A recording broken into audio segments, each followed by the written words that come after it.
Lucroy, Odor, Mike Napoli, who hit another home run last night. That's 6 in his last 11 games. Roy Gallo and Pete Kozma, by the way, with all the hubbub about the weather today, Pete Kozma getting the start at second base tonight.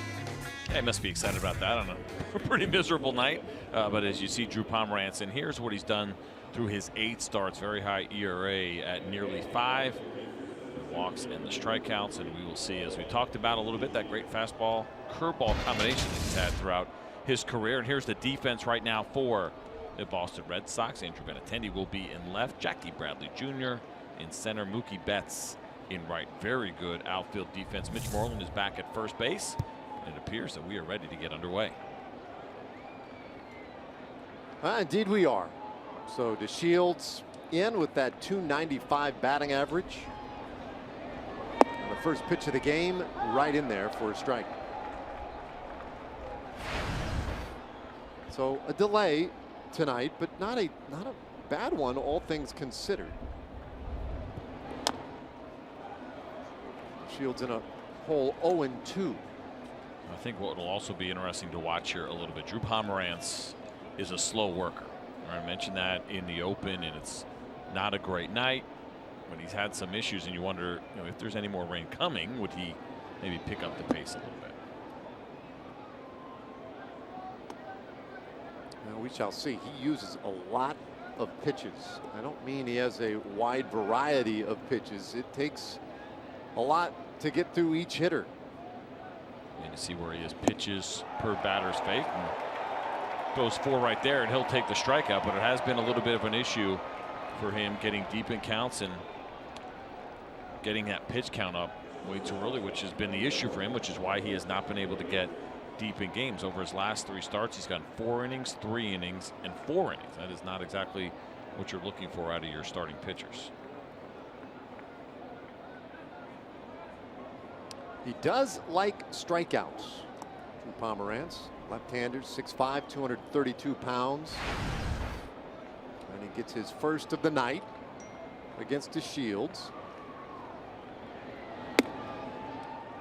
Andrews takes one high. So Elvis batting second, playing shortstop. And for the first time this season, he'll be working with a different keystone combination up the middle. I mentioned Pete Kozma has the start at second base. Part of that, of course, is thinking about Rougned Odor, giving him the evening off against the left-hander. The counter to that is that Drew Pomeranz has really struggled against left-handed hitters this year. Now you take that for what it's worth in smaller sample sizes. This year in particular has been an issue. Lefties are hitting over 400 against him this year, 406 so far in the season. That goes to 3-1 on Elvis Andrus. Andrus has had good success against Drew Pomeranz, and their head-to-heads over the years, 4 for 9 against him. And he'll take a strike. It's a full count. Saw this year. I thought pretty interesting. Elvis Andrus, and I don't believe in the jinx, but has only struck out once against a left-handed pitcher all year. Strikes out here, second time this year for Andrus, and that's back-to-back Ks to start the game. I just said it. Darn it! I was actually thinking about not saying it. I don't believe in that kind of stuff. I was like, I just don't say it. And that's actually a hanging breaking ball, and not where Drew Pomeranz wanted to throw it. He wants to throw that pitch down in the zone, down and into the righty. He actually hung that one a little bit and got away with a mistake. All right, what won't happen in this at bat? Let me see what my Nomar Mazara notes and see if I can work some kind of reverse jinx. And we had a 28-minute rain delay today. 52 degrees at game time. It's been right around that 52 degrees all day today. Ball 1 delivered to Nomar Mazara. First day we were in here, weather was fantastic, right? Kind of nice, cool, but not uncomfortable. This, unfortunately, is very uncomfortable, and I'm a little bit ashamed. One of the writers asked, hey, you guys going to go window up or window down in the broadcast booth? I'm like, oh, no brainer, window up, man, always window up. I lied. Going window down. It's cold. Little Loda Mazzara, who did check up that swing, and it's 2-1. Well, part of the issue is technically that the wind was blowing the rain into the booth, and with all the electronic equipment up here, they really couldn't go open. Yeah, I'll use that as an excuse. This one shot into left field by Mazzara, and so a 2-out single. Rangers have a base runner. This is a good approach against a left-handed pitcher from Nomar Mazzara, and it's a breaking ball that is up. And that's back-to-back breaking balls, and maybe that's part of the reason why it has not been as effective for Drew Pomeranz this year. We have seen him hang a couple of those, in the batting average against that pitch, we showed it, up over 300 for him this year. But Nomar does a nice job of not opening up, not getting too big, and drives that ball into left field for a 2-out base hit. Mazzara, who came in the ball game late yesterday, pinch hit in the 9th inning and saw his 11-game hitting streak come to an end, gets right after a new hitting streak as Jonathan Lucroy takes strike one. Lucroy was the DH yesterday, doing the catching today. He was collared in 4 at-bats last night, and that put an end to his 10-game hitting streak.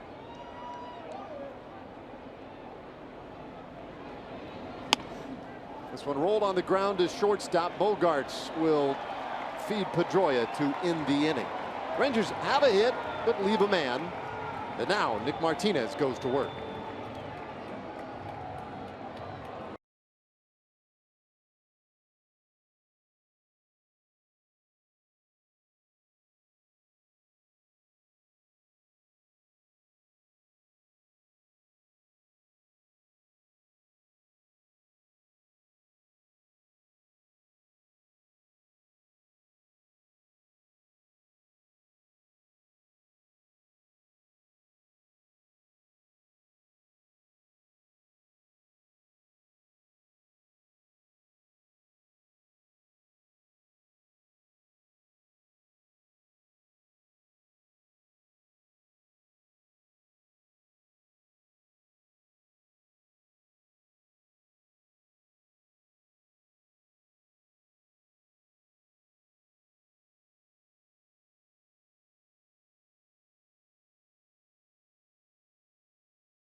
The first inning.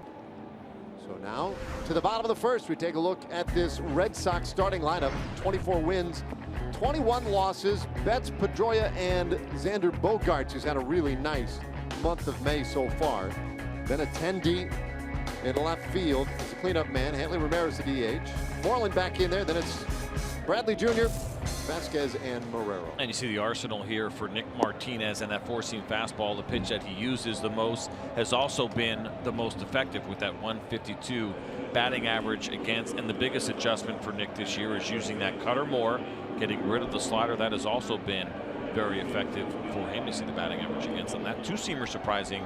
He's got himself into a little bit of trouble, but Nick has a good ground ball rate, so that also tells a story that maybe some more of those ground balls are getting through. They've been hit through the hole a little bit more, but Nick certainly has done a very nice job here for the Rangers, filling in the rotation. So Mookie Betts steps in, and he'll take strike one. Martinez, a win, 2 losses, a .433 earned run average in his 7 starts so far this year.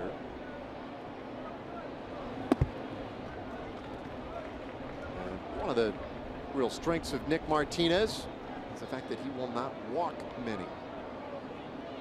We talk about that a lot. Rangers starters and relievers throwing strikes, pitcher to contact, as Martinez does right there. Ground ball for Kozma, and he takes care of Betts, one away.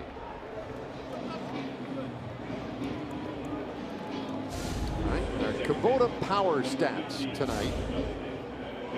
Martinez under 1.8 walks per 9 innings, and that is 5th among American League starters. You can see really in all but one start has walked no more than 1. You'll always give yourself a chance to stay in the big league stick in a rotation when you're throwing strikes, right? Nick Martinez did not start the season in this rotation, but knowing that he is a guy that fills up the strike zone, not afraid of big league hitters, obviously has some experience under his belt. That gives Jeff Bannister and John Daniels the confidence to give him that spot in this rotation when it opened up. Fly ball for Mazzara, 2 away in the first inning. And we'll take a look now at the Rangers defense, which is delivered to you by the Texas Department of Transportation. There's some changes here. You see Ryan Rua will be in left. We mentioned Pete Kozma in second. Pretty much the usual suspects all the way around the rest of the way. There's Jonathan Lucroy behind home plate with Nick Martinez on the mound. There's Pete Kozma getting the start at second base. Hit that big home run in Detroit. It came out of nowhere. I don't know if anybody was anticipating that one. He acted like it was no big deal. It was a big deal. They're all big deals. Xander Bogaerts has been a big deal this month. He has really hit the ball well for the Red Sox. How about the fact that he does not have a home run yet this year? Batting third, and he rips this one down the left field line. That's a fair ball. And Bogaerts will think about second, but have to settle for the base hit. And that's one of those doubles that gets lost. Basically a double turned into a single because of the ballpark here. We talked about it a bunch when you come into Fenway. Once you get down the lines a little bit, there is just no foul territory. And you see how close that wall gets. Most ballparks, there's at least a little bit more, and that ball would continue to go down the line and go into the corners. Good fastball here from Nick, located down and in, and that's pretty much the only place you're going to be able to hit that ball. And you see Ryan Rua do a nice job of getting to that ball quickly. He didn't have to make that throw on the run the way that he did, but he didn't want to take any chances with Xander Bogaerts. It's also tricky when you're playing the outfield because you're not sure, is it going to hit or is it not? Well, he's running on the first pitch. It's a strike. The throw to second, not in time. And Bogaerts has stolen his 8th base of the season. That's the first stolen base against Nick Martinez this year, too, if I'm not mistaken. I have him down for no stolen bases allowed this year, and he's done a nice job because he's quick to the plate. And this was a fastball called for a strike. Throw a little bit high, but a pretty good throw there from Jonathan Lucroy. I believe Xander Bogaerts maybe caught Nick Martinez off guard going on that first pitch. Benintendi took a strike and holds off on that one. It's been a little bit of a change in Bogaerts' game this year. I mentioned when he was at bat, he hasn't hit a home run yet. But one of the things that has changed for him this year is that he has been stealing more bases. With no David Ortiz hitting behind him, he feels like, hey, let's run a little bit. I'm going to risk that with Ortiz's ability to hit the ball out of the yard, but now feels like he's got much more of a universal green light to run, and he's out in scoring position for Benintendi.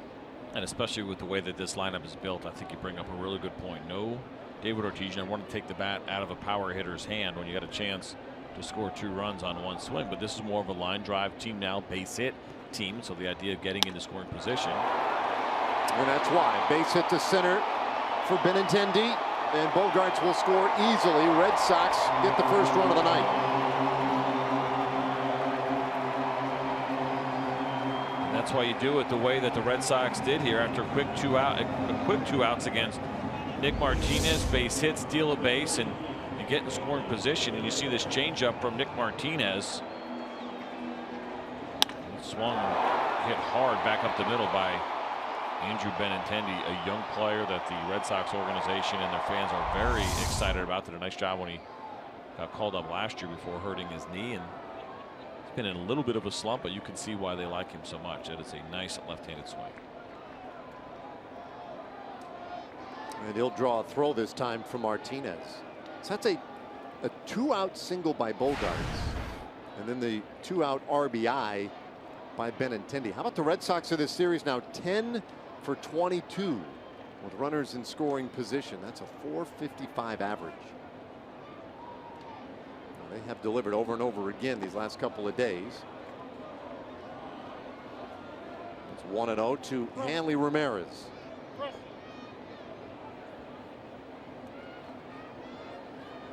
Probably a good idea that Nick Martinez went out of the zone.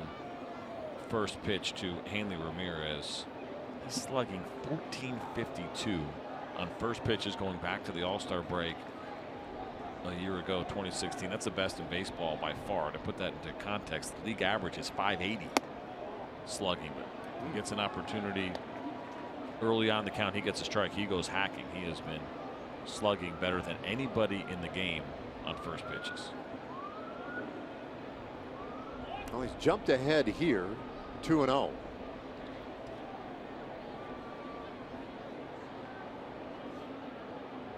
Benintendi with a small lead, not going, and that one is low. It's 3 balls and no strikes. Ramirez hasn't had much in the way of base hits lately, but he has walked 4 times in the last 3 games.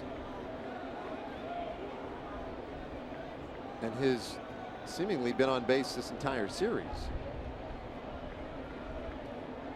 3-0 pitch, and he is swinging, taps it off the end of the bat, foul. And while anybody, or at least a good amount of the hitters in this lineup, are capable of driving the ball out of the ballpark, Hanley Ramirez is the one that you worry about the most. And so it's not surprising to see him aggressive on a 3-0 pitch, knowing that could be the best pitch that he gets to hit in the at-bat. Yes, Nick Martinez lives in the strike zone and does a nice job, but as far as splitting the plate and being aggressive toward the middle, 3-0 could be his best opportunity. So when you got that kind of pop, you absolutely get the green light, and if you like it, you go after it.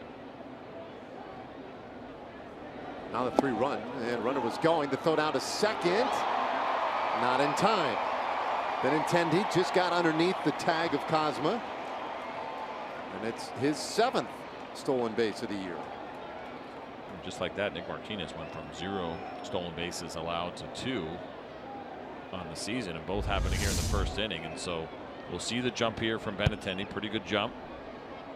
Hanley swinging and missing at the slider. That throw went up the line, or toward the first base side just a little bit, but now all of a sudden Jonathan Lucroy wanted to make sure he talked to these guys, and Nick Martinez and Elvis Andrus and Jonathan Lucroy have a little bit of a meeting on the mound. Now Jeff Bannister is most likely arguing that Hanley Ramirez interfered with the throw. We'll see if we can get another look at it.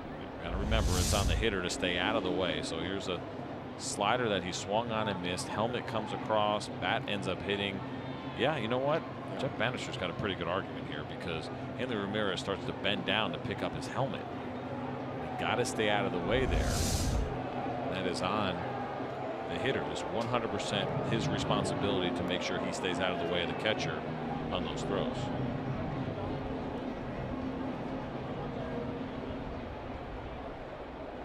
That is not a reviewable play, though, of course, because that is a judgment call at the time. So Jeff Bannister cannot ask for that play to be reviewed. And it looks like Fairchild received the message well and acknowledged it. Yeah, you know what? I'll stay on top of that a little closer. But too late in this particular circumstance. Going to get Hanley Ramirez a chin strap, I think, for that helmet. Yeah. That might help a little bit. Martinez wanted to have a quick word with Jonathan Lucroy before his now important 3-2 pitch. 2 outs. And a man out at second base, Andrew Benintendi. 1-0 already, Red Sox.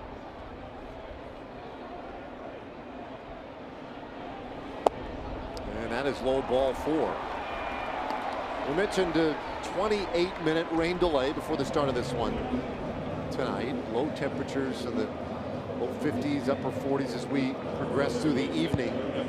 Conditions, of course, for the players, and they're significant in that regard. They're also affecting our broadcast tonight. So those of you who look for the Fox tracks over on the lower right side of the screen, where you can see where the pitch heads through the zone, that is that's down for the moment. Also rained out. Yep, rained out for the time being.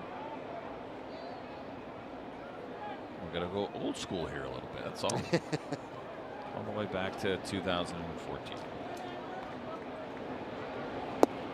Breaking ball from Martinez, and that one in there for a strike to Moreland. Mitch Moreland, left-handed hitter, 266 average for the year. So Moreland is a pinch hitter last night. Delivered a leadoff single in the 8th inning.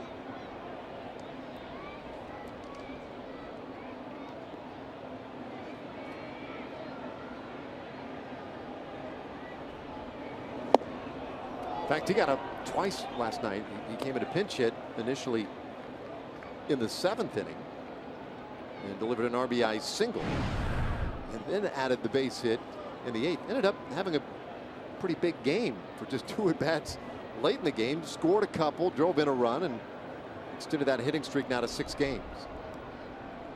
Mitch Moreland, the way that he swings, he opens up a little bit, gets a little pull happy. Changeup is a very good pitch against him from the righty. Curveball there that Nick Martinez tried to get him with. He threw him one earlier in the at-bat for a called strike, going back to the 4-seam fastball after that curveball there. They have some options here, whether they want to go with the fastball or change up down and away is a good idea as well. This one hit sharply out to right field and is in for a base hit. Benintendi to the plate. Ramirez cruises into third. Red Sox now lead 2-0.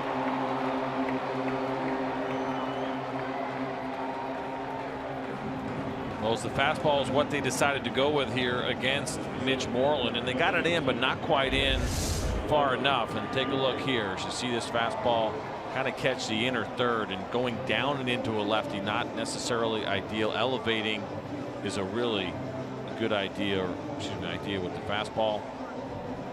I think I would like to have seen a changeup there, though. Give at least one chance, because he has really struggled against the changeup against those righties.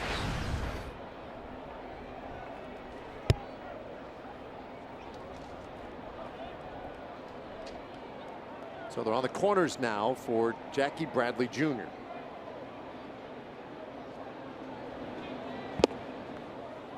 Martinez starts him off with a strike.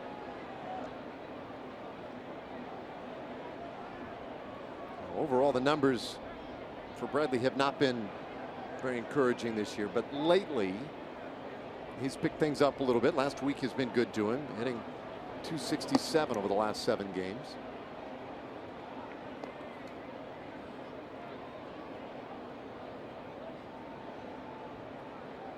Hitless in this series, does have a walk. Did not play in last night's game.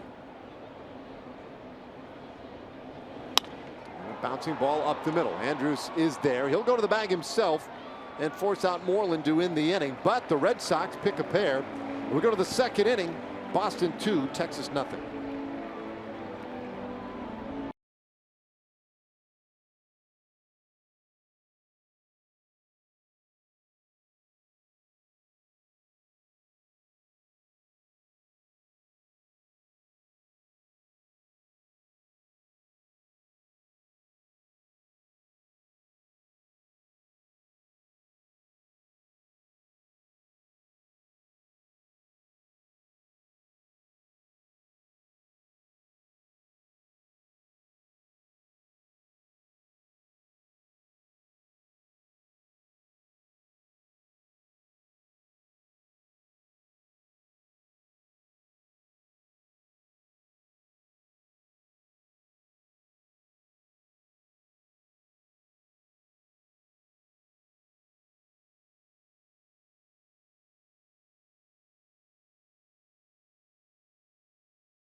the Red Sox leading the Rangers by a score of 2-0. And beginning June 15th, the greatest players in the world in one of golf's most anticipated events of the year. Dustin Johnson looks to defend his title at the 117th U.S. Open. Coverage begins June 15th on Fox, FS1, and will be streaming live on Fox Sports Go. I almost said .go. Almost. That would have been incorrect. He nailed it again. A little bit of a streak. Here's Odor, who gets a day off from playing at second base. First time this season that he has not started at second. Able to relax a little bit as the DH. Falls in a hole here 0-2. And Ruben Odor's manhood has never been in question. The fact that he looks like he's going no undershirt right now. I mean, forget about sleeves. You know, that's a non-factor. I think he has a T-shirt on right now underneath Dave Raymond. He's got like 5 less layers than you have on right now. This one lined down into the left field corner and just foul. So the count stays 0-2. Yeah, he can handle it. Not an issue for Ruki. Not easy to hit a foul ball, by the way, down the left field line. We talked about it earlier. Not a lot of room down there without the ball actually going in the stands. Somehow squeaked one in. But your issue you run into, especially because that wall is so far, so close to third base for these guys on those ground balls, is it going to hit the wall? Is it not? Run to the corner. If it takes that weird bounce, that could turn into a double if you play it the wrong way. Lots of quirkiness here in Fenway. Well, we saw it earlier on the hit by Bogarts. Went right down the line. Even, I mean, really maybe a foot or more inside the line by third. But it hit that wall where the seats jut out toward the outfield and gave a perfect bounce to hold him to just one base.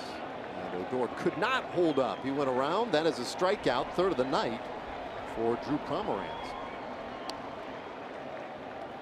So one away brings up Mike Napoli. Now tonight's TXU Energy power player to watch. How about this? How about the next 2 guys being power players to watch? On the first pitch of an at-bat, Rangers with a .787 slugging percentage. That's best in Major League Baseball. Napoli over 1,300. Gallo over 1,200. So when they choose to sit on something first pitch and go after it, look out.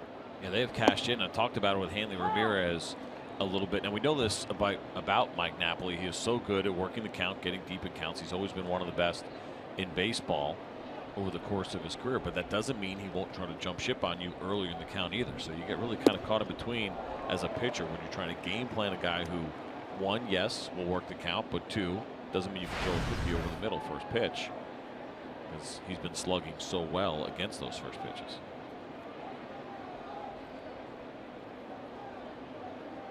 Two-strike offering, and Pomeranz carves off the outside corner. Backdoor breaking ball, and he has 4 strikeouts in the early going.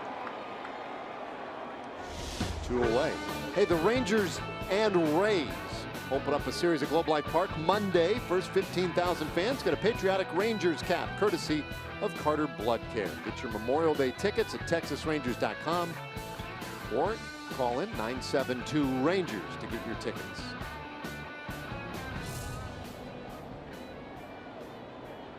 Pomeranz pumps in a strike to Ryan Rua.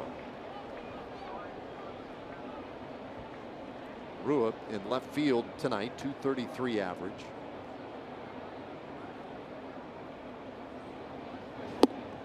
And he's in a hole 0-2. Pomeranz came in 8 strikeouts shy of 500 in his young career and already has 4 strikeouts so far.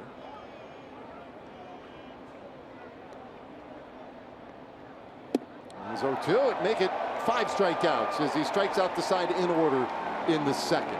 So he looks pretty sharp so far tonight. Works with a 2-0 lead.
trailing the Red Sox 2-0. And here's a giveaway, fans, that's just in time for summer. On Saturday, June 17th, the first 15,000 fans receive a Nomar Mazara Big Chill Cooler Backpack, courtesy of Dairy Max. Rangers Mariners will be Saturday, June 17th at 4 p.m. And tickets are available at TexasRangers.com, or you can call 972-RANGER. Nomar not enjoying this weather at all, trying to keep the ears warm with the, what do you call that thing, right? Elvis has that same hat, right? That he's worn for years, a little flip down. We call it the Elmer Fudd. Elmer Fudd, that's all right. a technical term, I believe. Which I'm guessing neither one of those guys know much about or heard of Elmer Fudd. And Elvis, he's fine. Yeah, he normally is the one who is quick to throw on the extra headgear on these chilly nights. You hear the rain starting to come down a little heavier now as we get to work at the bottom of the second inning. Christian Vasquez leading it off. Hey, and you can see it too. Always looks worse on TV though, right? You ever notice that? Always to me, it always looks heavier than it actually is on the field. 1-2 the count. Although I guess earlier I was a little deceived. Leslie assured us that it was indeed raining downstairs, although it didn't look like it was too bad at the time. It's hard to get a really good feel for the coldness and the rain. We're sitting here in the booth and we got this space heater. Window closed. Window closed. I mean, I don't know what everybody's complaining about. It feels pretty nice right now.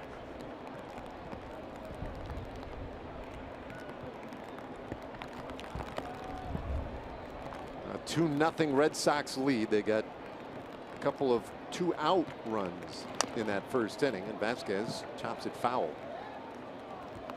A bit of a story in this series has been the Red Sox ability to extend innings and get those late runs in an inning. Martinez looked great. Got Mookie Betts to roll out and Pedroia to fly out to right. Thought, well, maybe he'll have a nice 1-2-3 bottom of the first inning. This one hit on the ground toward right field, and Vasquez sneaks one in for a hit. Yeah, you do worry a little bit. We've talked about the atmosphere here, the weather conditions, and could a pitcher take advantage of that, right? Thinking, well, the hitters don't want to be in there. It's cold and rainy. Well, you look at Nick Martinez and his style of pitching, you could also see where a night like tonight could also work against him, right? He's a contact guy, relies heavily on his defense. The ground is going to be a little bit wet, so ground balls are going to scoot through the infield quicker. And then you also have your infielders probably going to have a little bit less range, maybe a step or two slower when you're trying to get your traction on some of this bad surface. And it's not terrible right now in the infield, but certainly on the grass you can see where those balls will scoot a little bit and be a little faster. Bunt goes foul off the bat of Devin Marrero.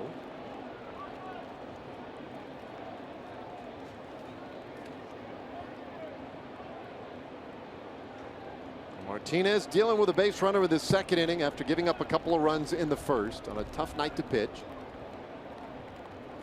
I say that it's a tough night to hit too. I'm certain.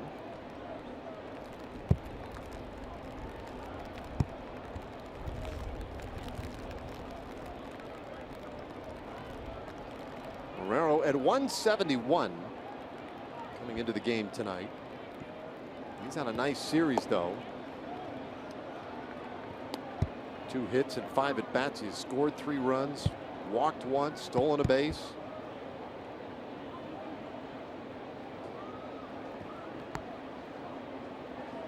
He didn't go with the matching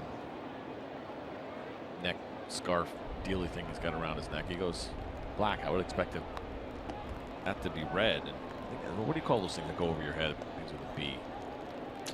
Come on, help me out here. The little hood thing you're talking about? Oh, yeah. Where you only see your face. I don't know if it's one of those and he just has it down. Very similar to that Rangers scarf that they gave away, right? The one piece, the infinity scarf. Infinity scarf, yeah. 1-1 pitch, and that one's tight. I didn't know that the thing to which you're referring, kind of like the stocking cap, we used to call them face mask when we were younger. It begins with a B. I can't think of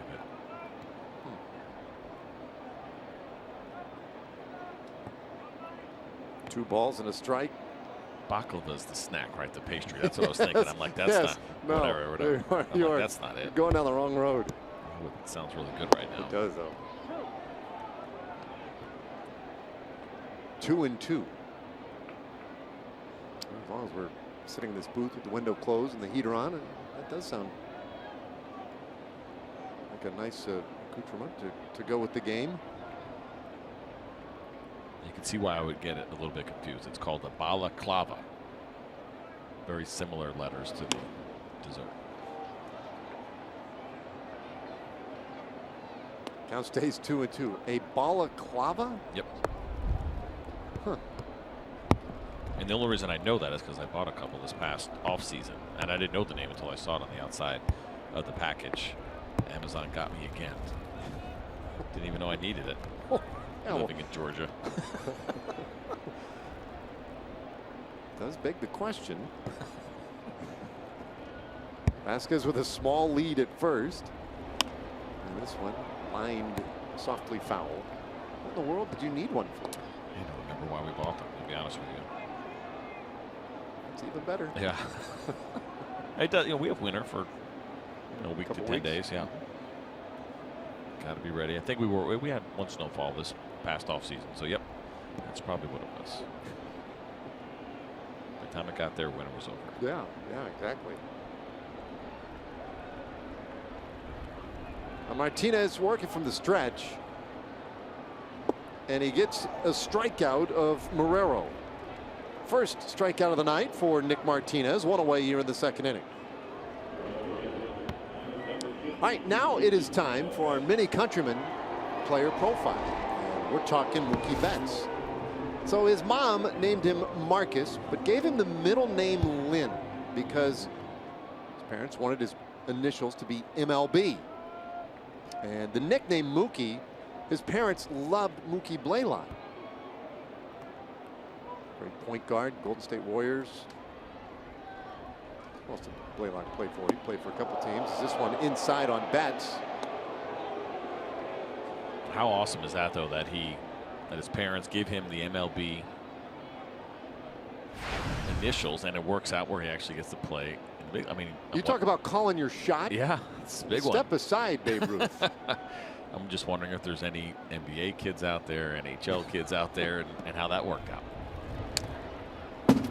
1-1 to Mookie Betts. I mean, seriously, that's bold. Came from an athletic family. His uncle, Terry Shumpert, played 14 years in the big leagues.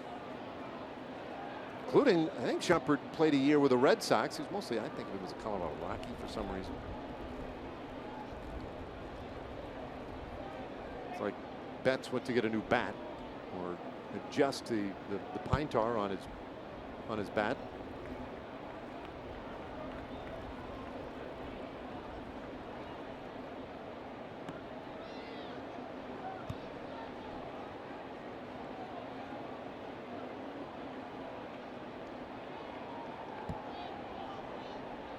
Waits at the right side, and that one is a little low. 2-1. Betts, not a very big guy, but as we mentioned, you know, some good genes in the family. He can dunk a basketball.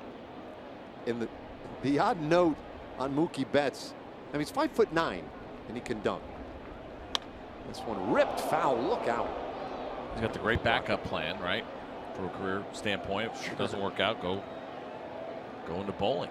He's got that was the note. Perfect games. He's got a handful of perfect games under his belt. This guy can flat out do it all. Yeah, I think that came from his mom. I think his mom was the big bowler. His dad's side, the athletic side in terms of basketball, baseball, and whatnot. You're saying bowlers aren't athletes, I think is what you were saying there, Dave Raymond. That is at Dave Raymond on Twitter. If you want to chime in. Are bowlers athletes? Let's take a look at the last pitch here. This one might have gotten away from Nick Martinez. Two-seam fastball. He obviously wants that a little bit more belt high, trying to get in on Mookie Betts. Ball gets away, ends up and in. He's been trying to go in on Betts.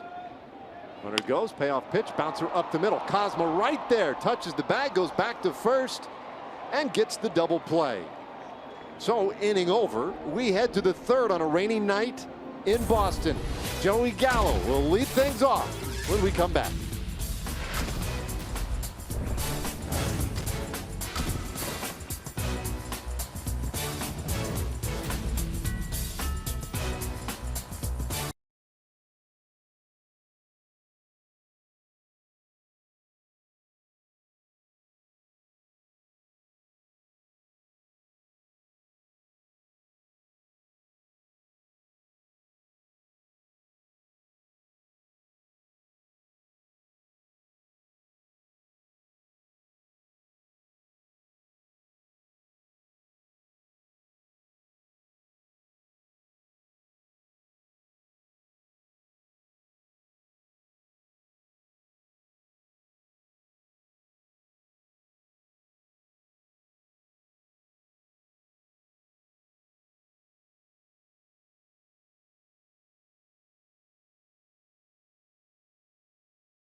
cricket something to smile about.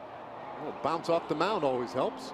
Yeah, perfect bounce right there to Cosmo, who was covering and was closest to the bag with the runner on the move, and absolutely that is something to smile about. Mookie Betts hit that ball hard. Most likely a base hit in any other scenario.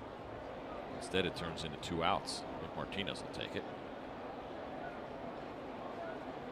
Third double play, by the way, for Nick Martinez that he has induced this year. So now Rangers go to work in the 3rd inning. Joey Gallo.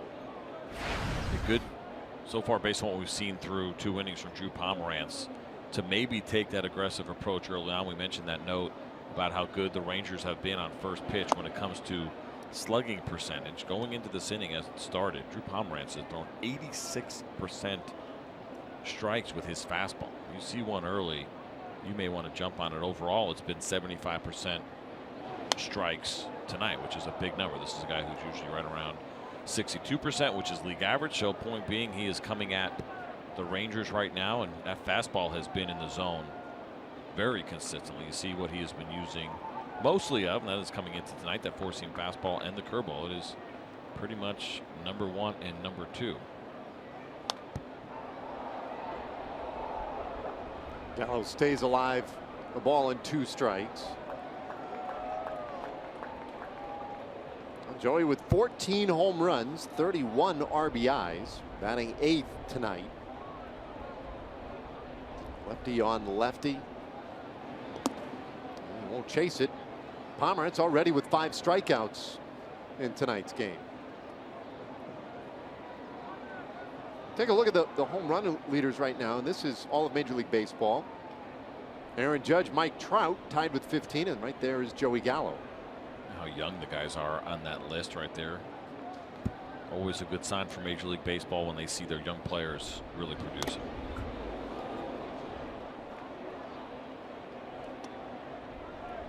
Stays 2-2. Gallo just 23 years old, and this has been a really productive couple of months for him to be able to start pretty much every day. And he chases strike 3. Pomerantz has struck out 4 in a row. One away here. Time for us to take a Chevy game break as we send it back to Dana Larson.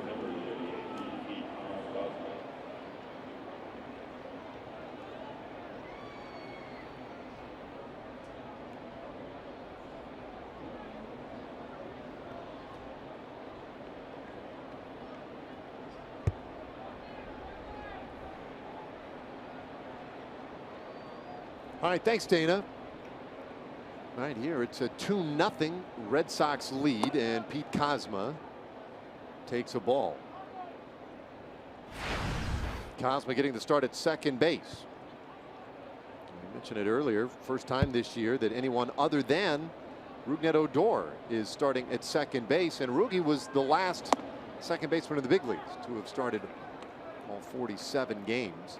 He worked hard yesterday. We saw him getting a lot of action, some balls that were just out of his reach, and then we saw him, of course, a little bit shaken up on that one play. And so maybe Jeff Bannister thinking a day off from the field, not from hitting, but a day off from the field maybe would do Odor good. 1-2 the count on Kozma. You mentioned it earlier too. Pete Kozma, a home run on Sunday. We're in Detroit. Yeah, big one here off the left. He takes a big hack on a fastball. And he gets in just enough to thought maybe he had a chance at it, but Pete Kozma acts like, yeah, you know, like he's hitting 25 a year, but that's not his game. We've always known he's got the great glove power, not necessarily a big part of his game. That ended the second longest active streak. Kind of the negative streak, right? The drought. 601 plate appearances without a home run. It's the 4th of his career.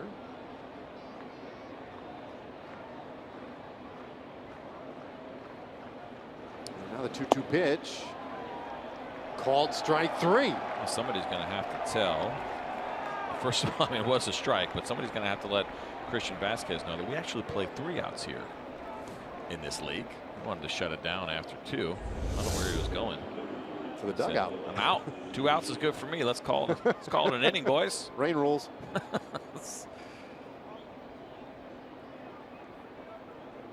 goes. But well, it's a rainy night, and he'll hear about it. Put him in the box, as we say, kangaroo court. That'll cost you a little bit. That's a pitch we haven't seen a lot of, by the way, from Drew Pomeranz. That was a cutter that he threw, a pitch that he does not use very often at all. A 7th strikeout of the night, 5th in a row. And now turns the lineup over. Delano DeShields, he struck out swinging in the first. The next strikeout for Pomeranz will be number 500 in his career.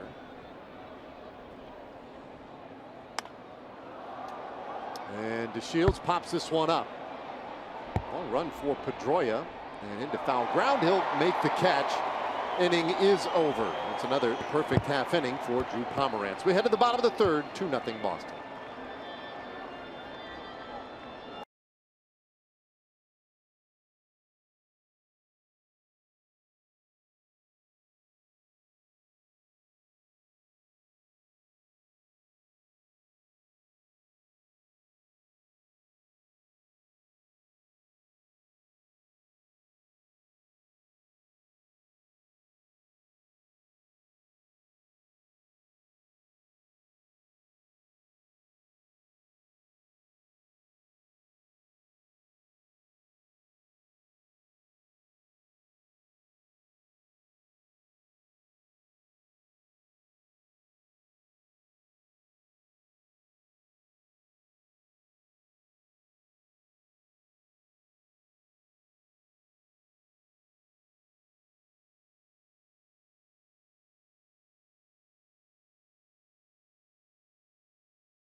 We head to the bottom of the 3rd, and August 12th, the Rangers and Fox Sports combine to celebrate the career of Pudge.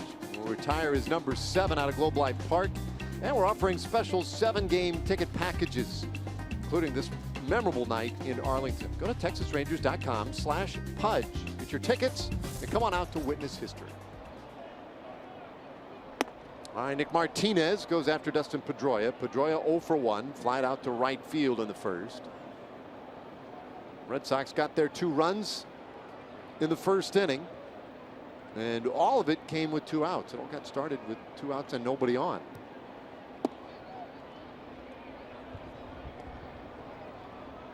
Pedroia at 292 coming into play tonight. Just a couple of home runs for him. He's, of course, got the great double game. He'll spray the ball all over the ballpark.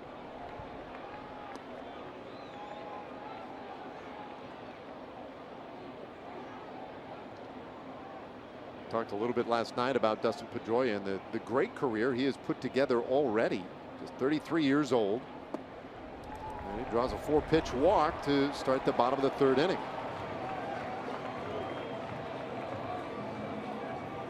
Not the type of thing we see very often from Nick Martinez. A couple of walks now in tonight's game. Yeah, exactly. I mean, a big part of what he does is not walking guys. And take a look here at the Rangers' upcoming schedule. We'll head to Toronto tonight for a 3-game set, a couple of day games in there, and then the Rangers are back at home, start a series against the Tampa Bay Rays. So the schedule been a little challenging so far on this road trip with the Red Sox and the Tigers, and the Blue Jays are starting to play a little bit better. Ranger fans will be disappointed to know that Jose Bautista has been heating up a little bit, so certainly will be an interesting matchup, as it always is.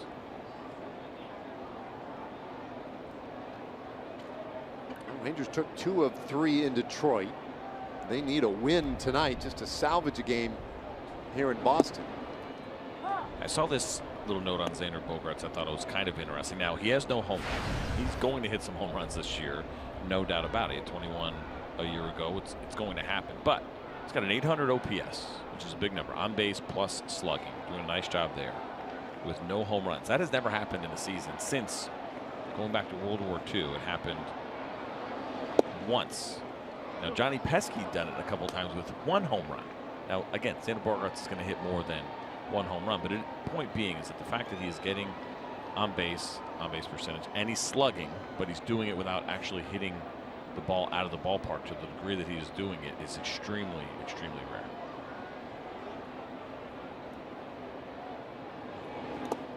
Checks up on a ball in the dirt. So what you're saying, though, just to clarify, Yep. the thing that has only happened once since, say, 1900? No, I went to World War II because obviously the home run, you start looking at home runs and how the game had changed. So I went back to since World War II. It only happened once where there was an OPS above 500 by a hitter with no home runs. 800? I mean, OPS. Oh, excuse me, 800. I'm sorry, 800 with no 0 home runs. I mean, it's pretty hard to have a really good OPS without driving the ball out of the ballpark. Is the point. He has done it so far this year. Stays alive at 1 and 2. So Pesky did it with 1 home run. Yeah, he also did it once with 2 home runs. Well, who was the? So Miguel Delone, who I had never heard of, was the guy. Which made it all the more interesting. Who did he play for? I believe it was the Cleveland Indians. You're asking a lot of questions. Well, Here's Johnny Pesky's number 6.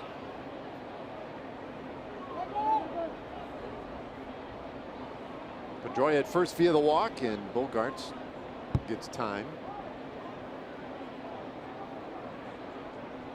I was just curious if he was like a big triples guy, like Wahoo, Sam Crawford, or something along those lines. This ball hit well out to left field. Will it be high enough?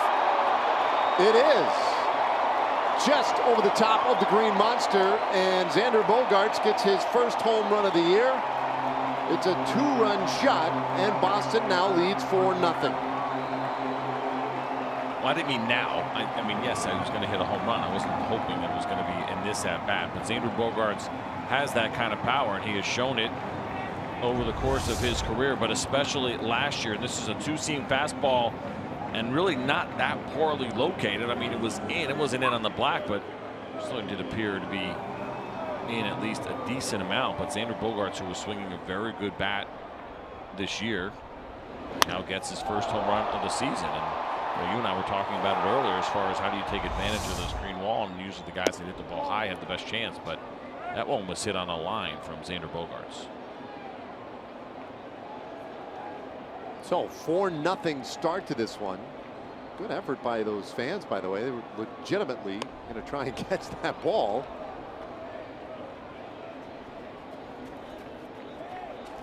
Gotta be careful. That hurts on a night like tonight. Yeah, that hurts on any night. The IPAs survived. The Harpoon IPAs right there survived. There's the real winner.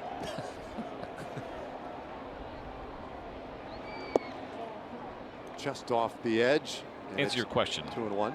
9 triples that year. Okay. In 1980, and it was Cleveland. So it wasn't a ton necessarily.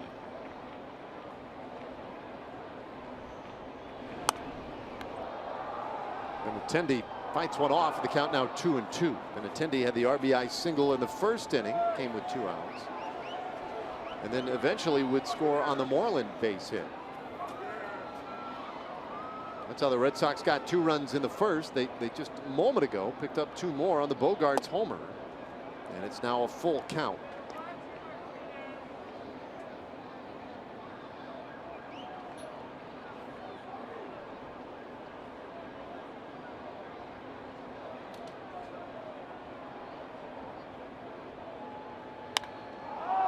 Popped up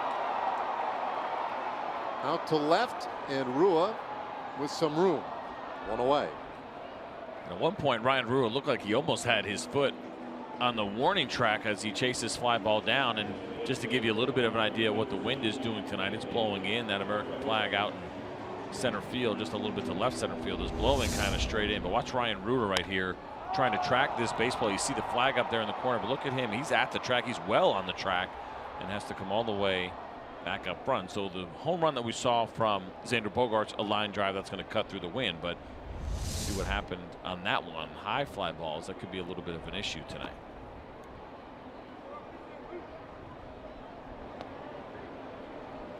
Even Rua kind of looking back over his left shoulder to take a look at those flags. He obviously just experienced it, but might have been caught off guard and been surprised by how much that ball actually got knocked down. This one hit sharply foul, 1-1 the count.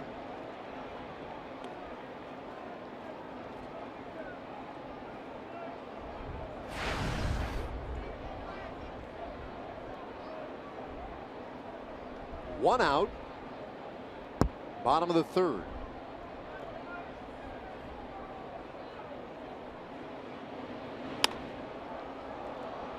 Shanked over to the right side. You know, the wet stuff continues to come down. It's not real heavy. And we were told earlier today that the game, they felt if they could get it started around 7 o'clock, was going to be safe. That there would be, you know, a good long window, maybe several hours, where we'd be able to play without interruption. And that has been the case. Once we got this thing started, just about a half an hour late, it has cooperated. But you can see the threat is there at any moment tonight too. Well, a lot better than what we were anticipating yesterday, right? The forecast looked a lot worse, and it looked like there was going to be some steady rain starting in the afternoon and carrying out through the night. So we are fortunate to be able to get the window that we have gotten, and this was before the game started in the conversation, because the Red Sox took the field. The umpires tried to start this game on time. John Farrell stepped in, Jeff Bannister there as well, and looked to me like John Farrell did a pretty good job of talking those umpires out of starting the game on time, and that might have been the right choice. Well, there's strike 3 called on Ramirez, 2 away in this third inning. I'll bring up Mitch Moreland. See this pitch here from Nick Martinez, and Hanley Ramirez knew it right away. Fastball right at the knees. And when you see Hanley Ramirez, and any good hitter for that matter, actually it was a little cutter, it didn't do as much. When you see them take a pitch like that, it tells you they might have been looking for something else and guessing wrong.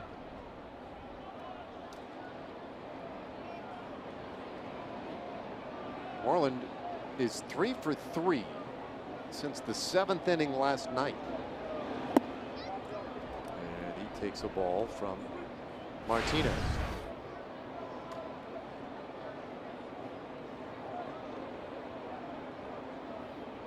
First year for Moreland in a Red Sox uniform. It's the first time he's ever played against his old franchises. He jumps ahead here, 2 balls and no strikes. Had a chance to catch up to all his buddies here on Tuesday, but he said as much. A little weird seeing the Rangers and not being with the Rangers, as this one lined into center field, another base hit. Well, he's been dialed in for this series. Yeah, absolutely here. And, you know, I talked about the at-bat as we kind of went through it a little bit. The last time that Mitch Moreland got up and said, well, maybe the changeup would be the better pitch. And this is a changeup here, and a good one. And Mitch Moreland catches it off the end of the bat and doesn't necessarily hit it particularly hard, but he's locked in right now. He's swinging a good bat, and when you're locked in and swinging the bat the way that Mitch Moreland is, those kind of swings and that kind of contact ends up turning into base hits.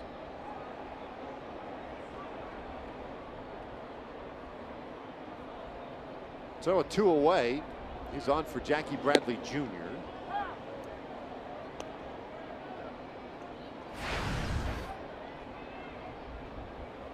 Bradley rolled one up the middle in the first inning, 0 for 1, having reached on fielder's choice.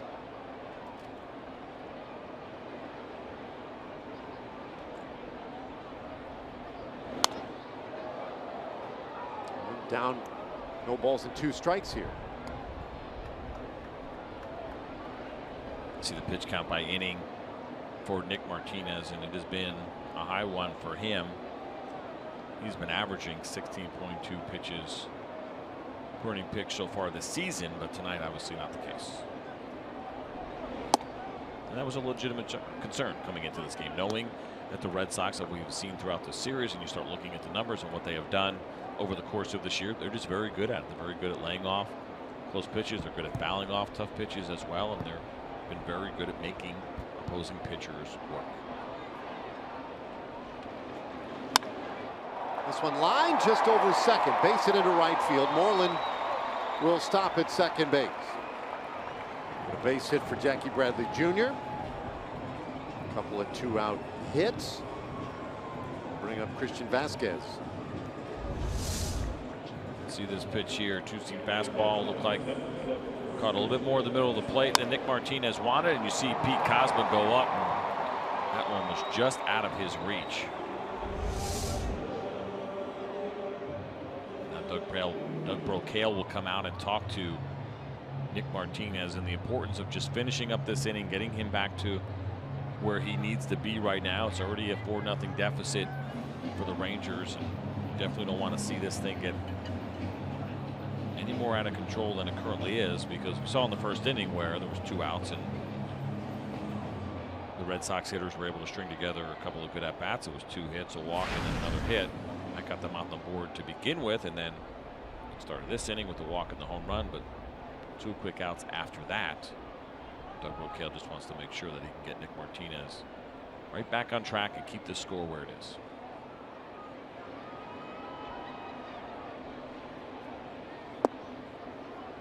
Starts Vasquez off with a strike. Vasquez had the base hit in the second inning. Yeah, he knows it.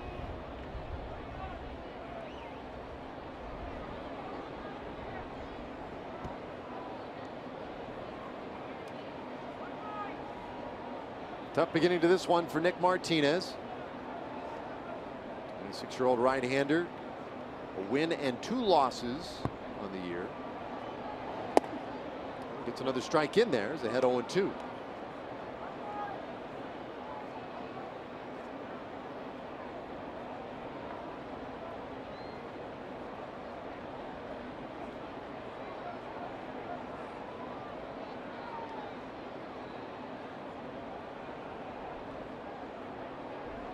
Martinez had struggled on the road. His last win just came to Detroit. That put an end to a streak of 8 consecutive road losses as he gets a swing and a miss of Vasquez, but it jumps away from Lucroy, and a good recovery. Able to throw him out at first base and complete the strikeout to win the inning. Red Sox leave a couple. They lead by 4.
The Red Sox leading the Rangers by a score of 4-0. And fans, we are lighting up the night skies with a superhero Friday post-game fireworks show. Friday, June 2nd, after the Rangers-Astros game, a fireworks show which will be set to superhero theme music. Tickets are available at TexasRangers.com.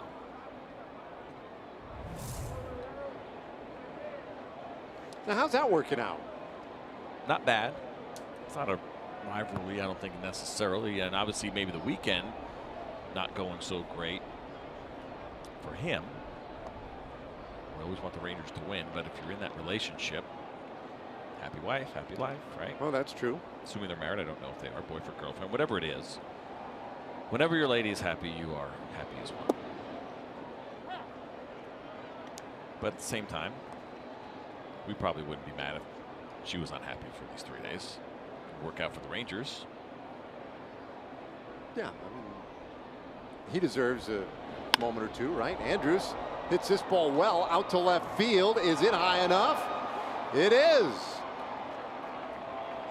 That's a home run for Elvis Andrews. He wasn't real sure whether or not to believe it.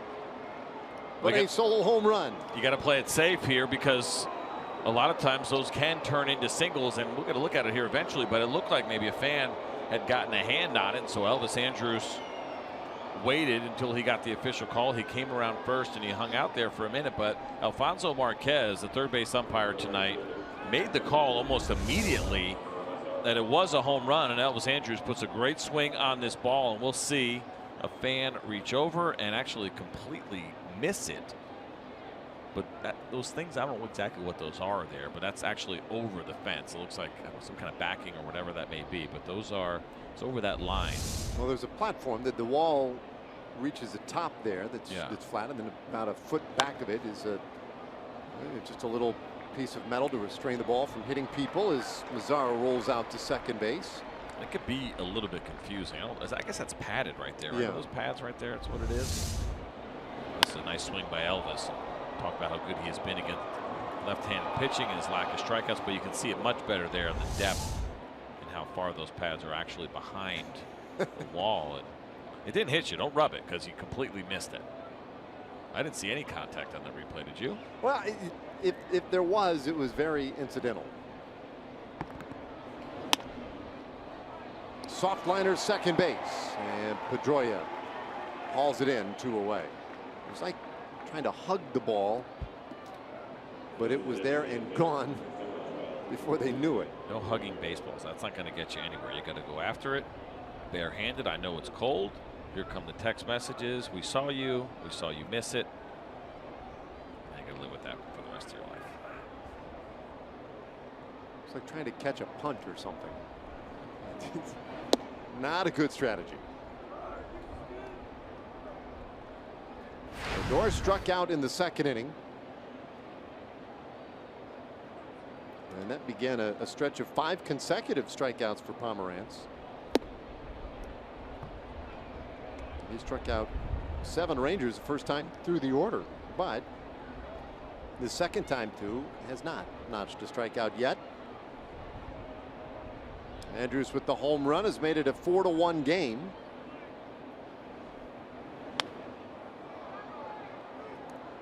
There's 2 balls and a strike on Odor.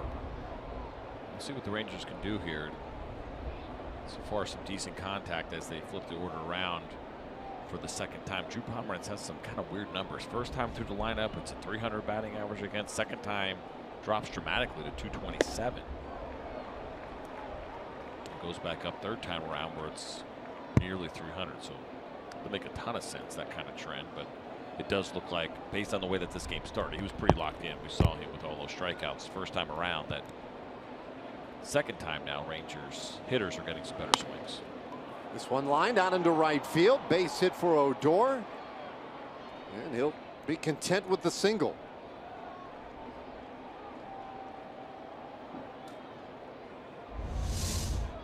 Rugi puts a really nice swing on this pitch from Drew Pomerantz. And you got to keep an eye on this too, because if it's a little bit wet, the ball's going to skip. And so you always, listen, you're always aggressive when you're running the bases. You're always thinking a base ahead, right? Odor hits that ball, you say, okay, that's easily a single. Be heads up, especially on a night like tonight. Any kind of bobble, you go ahead and you try to take that extra base. And he took a really good turn and kept an eye on it. Jackie Bradley Jr. did a nice job of fielding that ball cleanly. But on a night like tonight, balls will skip a little bit. Those outfielders may have a little bit of an issue fielding them cleanly, and there might be some opportunities to take extra bases. There's those lineup numbers that I was talking about. Opponent's batting average against. First time through has been a struggle. Second time, for whatever reason, has not. And then third time through, not surprisingly, you see those numbers start to go up again for Drew Pomerantz. Oh, Napoli up there now. And a chance with one swing that he could change this game pretty significantly. Napoli with 11 home runs this year, 6 of which have come in the last 11 games. So he's been swinging the bat very well lately. It's a good matchup here for Mike Napoli if he can get something to handle, potentially make this a one-run ball game. It's this ball high in the air down the left field line, but that one hooks foul. Yikes. That go over that Coca-Cola sign? Take a look at last night, by the way. Mike Napoli comfortable back here in Boston against Chris Sale. Nice little bat drop, not a flip, just a drop it. He knew he got it right away. Absolutely hammered that ball in the left center field gap. But that foul ball, I think, went over that Coca-Cola sign and out of the stadium. Yeah, it may well have. That thing He was a little ahead of that one.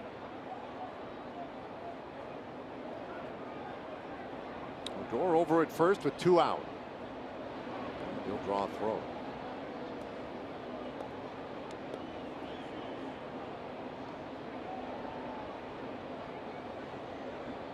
I'd like to point out that you pointed out a couple of things today that look like they could happen or should happen. Been wrong every time. And so I think if I make the observation of that, maybe it'll reverse it a little bit.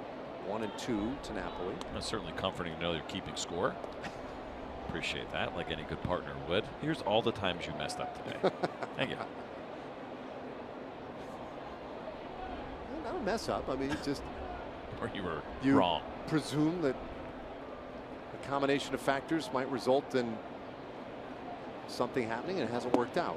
And this one a little bit low. He checked up that swing, according to David Rackley, and it's 2 and 2. Well, you're going to feel really bad when Mike Napoli hits this home run then. No, that's just it. What I'm trying to do is tag onto your observation in such a way that you reverse it. Quite the opposite of feeling bad. I won't feel like the champion of the world is. Odor again gets a little bit of attention. We did talk about the pace for Drew Pomeranz, right, where he is a little bit slow, and all of a sudden now it seems like he has slowed down. He was getting the strikeouts through the first couple innings. He was moving along pretty quickly, but all of a sudden here in the 4th, the home run from Elvis Andrus and line out and base hit, and all of a sudden that pace has slowed down significantly. 2-2. Got him swinging. So Napoli strikes out, and that ends the inning. But the Rangers are on the board. Elvis Andrus with a solo home run to open things up. We head to the bottom of the 4th.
Bottom of the 4th inning, Elvis Andrus with the home run to get the Rangers going. Hey, Saturday, June 3rd, Rangers and Astros, and the first 10,000 fans Get a Cole Hamels superhero bobblehead courtesy of Jimmy John's Gourmet Sandwiches.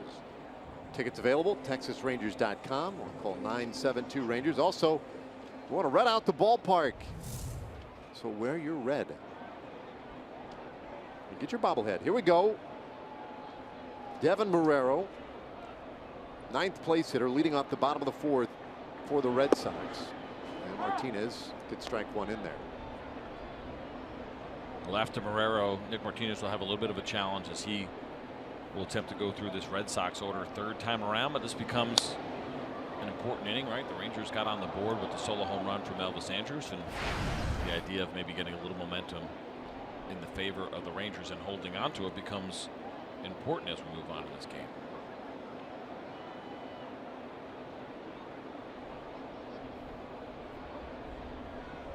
Final game here at Fenway Park. Rangers will travel tonight to Toronto, begin a series there tomorrow evening. Is this one sliced away foul?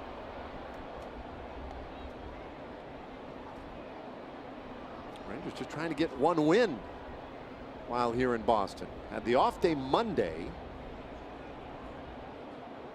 And a ball game yesterday, I think they felt they could have, maybe even should have won. Leading 3-1 going into the bottom of the 7th, but it got away from them in a big way. And this Red Sox team has found ways to string together a lot of competitive at-bats in one inning. We saw it Tuesday night when they batted around in the 6th inning. Yesterday they sent 12 batters to the plate in the 7th inning. And this ball lined down the right side foul.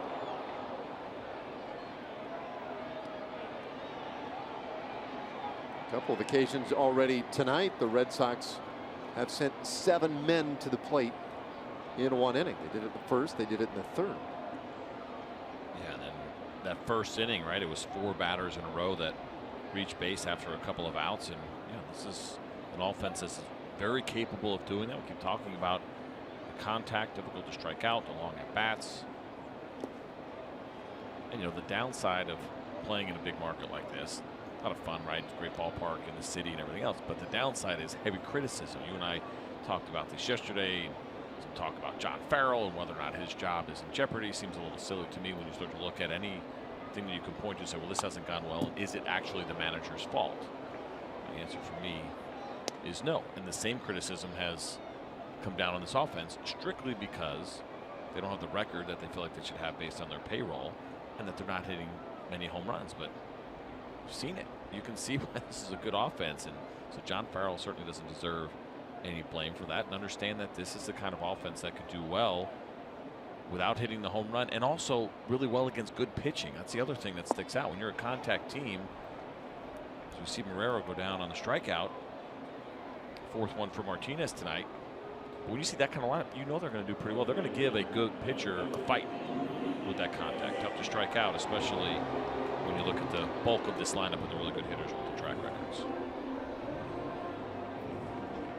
Well, with 1 out, Mookie Betts steps in. He's 0 for 2 tonight.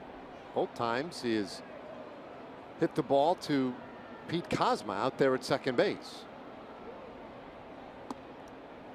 And this is a good matchup actually for Nick Martinez. We talked about how he has eliminated the slider and has gone to the cutter. We also talked about this when Tony Barnett was facing Mookie Betts and he struck him out. That is a pitch that he struggles against with righties, is good cutters, and it doesn't mean you can just throw all cutters. Nick Martinez knows that. It's 3rd at bat. He's seen it a bunch of times. But go back to the start of last year, and Mookie Betts, as good as he has been, has hit just 158 against right-handed cutters. And so Jonathan Lucroy certainly knows that coming in to this series, and they'll try to exploit that the best that they can. But he is a very good hitter. Doesn't mean you can throw it to him all the time.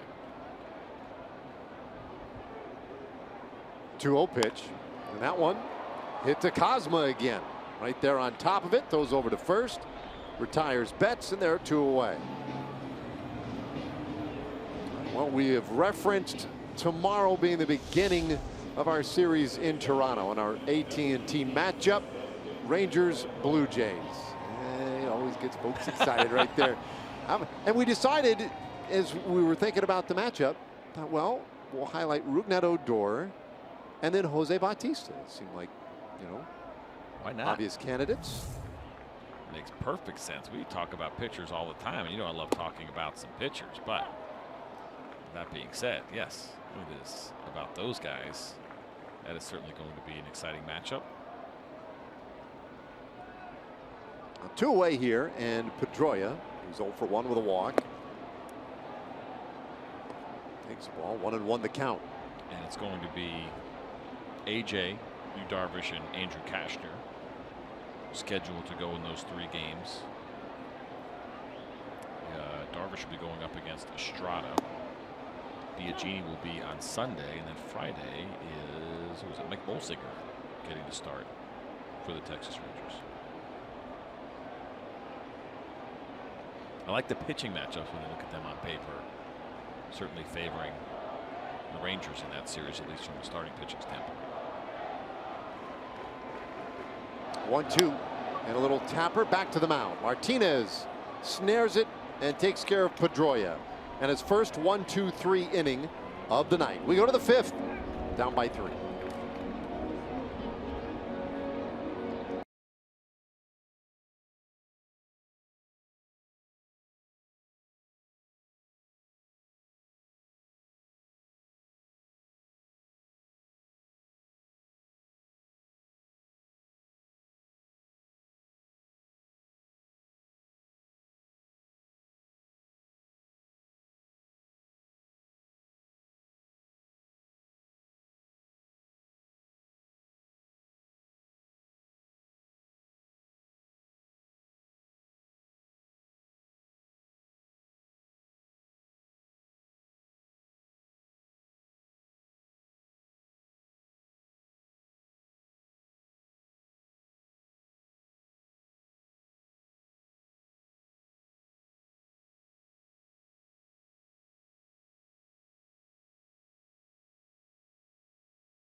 Our show stopper, Nelson Cruz.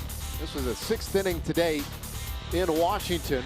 3-run homer that gave Seattle the lead against the Nats on what was kind of a drizzly day out there as well. Of course, Seattle, they had been in a real bad way. Now, they ended up winning that ball game 4-2, ended a 5-game losing streak during which they had scored 1 run in each of the 5 games. And they have been struggling, and really a disappointment up there in Seattle. 20-27 coming into today, and this was a team I think a lot of people thought would compete in the American League West, but they have struggled. They have dealt with unbelievable injuries in that starting rotation.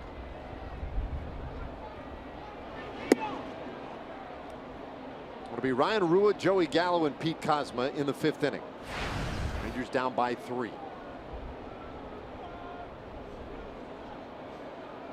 Pomeranz, for all the talk of his elevated pitch counts, he's actually kept it pretty well in check so far tonight, especially considering 8 strikeouts in the game, which, as we mentioned at the outset, got him to the round number of 500 in his career. Yeah, it's one of those situations where you look at your opposing pitcher coming in and study the scouting reports, look at what he has done lately, and you see a guy that has been struggling. And all of a sudden he comes in and he's crushing it. He's throwing the ball really well, and you see what he's done by inning as far as his pitch count, which has been very good for him. He has averaged this year, coming into tonight, more than 19 pitches. That's averaging more than 19 pitches per inning, and he hasn't had that once yet through his first 4. He's made some adjustments and is throwing the ball a lot better than he has in his previous 3 starts. It goes to 3-1 now on Rua. The Rangers have only had a handful of base runners. Mazzara had a base hit in the 1st. Andrews had the home run in the 4th inning, and Odor with a base hit in the 4th inning.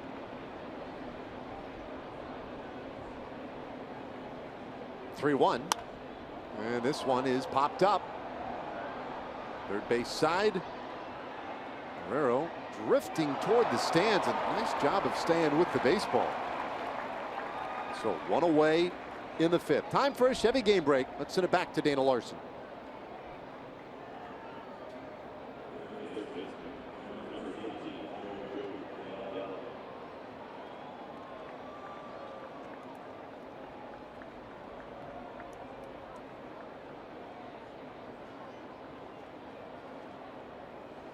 All right, thanks, Dana. A 4-1 game here. And Joey Gallo, who struck out in the third inning. Takes a mighty rip at that one for a strike.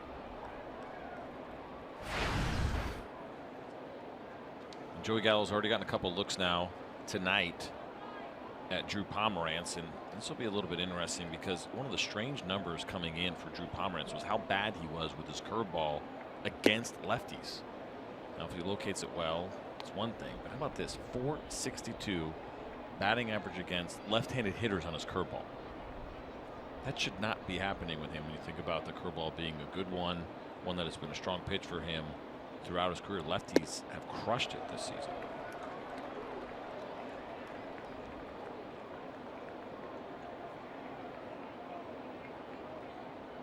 Well, maybe he'll leave one up for Gallo. He's been very good, right? We've seen that. Off-speed pitches up in the zone. He is hammered this year. It's this one the other way, foul, and stays 1-2.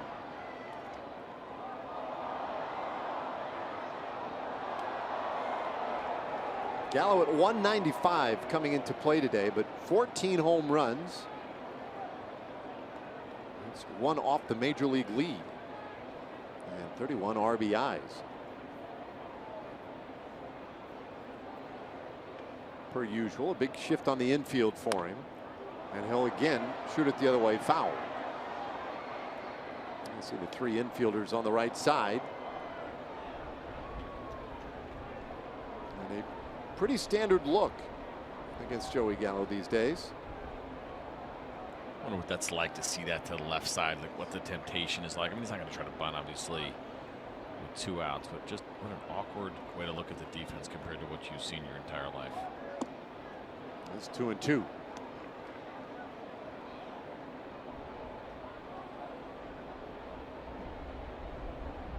Well, as long as you don't glance over at third,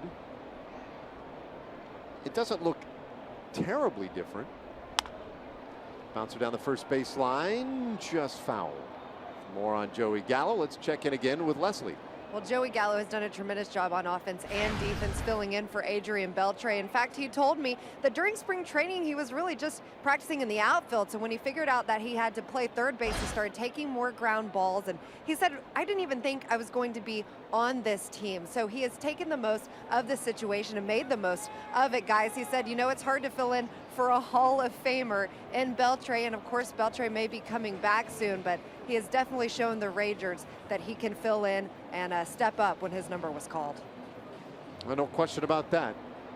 Well, you remember this offseason, I remember hearing it even before I had taken this job and just kind of following the game nationally and hearing about the Rangers talking about, yeah, Joey Gallo might need a little bit more time at AAA, may not be completely ready, but circumstances change that. Hits this ball out to right field and kind of locked up Betts for a moment. But he managed to stay with it, and they're 2 away. What did that thing knuckle or what? That was smoked it. That was a part weird of it. reaction. All right, so 2 away. Hey, Sunday on Fox, the Monster Energy Cup Series heats up under the lights in Charlotte. Longest race of the season. It's the Coca-Cola 600. And it starts at 4:30 Central on Fox.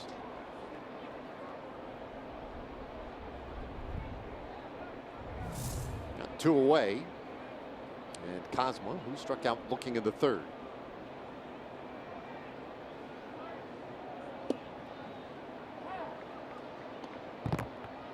More impressive tonight with the weather that we've had all day and now tonight. I think the Celtics are playing tonight, and yet we still have a really good crowd, all things considered. They do love their baseball here. Is that one in the dirt? It's 1-1. Yeah, I was surprised at how many people hung in there. The delay wasn't that long, but just it's been kind of just cold and rainy all day and not ideal for baseball weather. You see the fans there. The one that gets me is the ones that are all the way out in the outfield. Some are way up there on a night like tonight, but I guess you might be able to get under that scoreboard. Yeah, another good point. He's an advantage to being super far away tonight. 1-2 now on Cosma. They got the ponchos now. Are they necessary? Oh yeah, they look comfortable. Yeah, maybe a little bit exposed there. I'd go last row and get underneath like the people on the left. That's where it's at.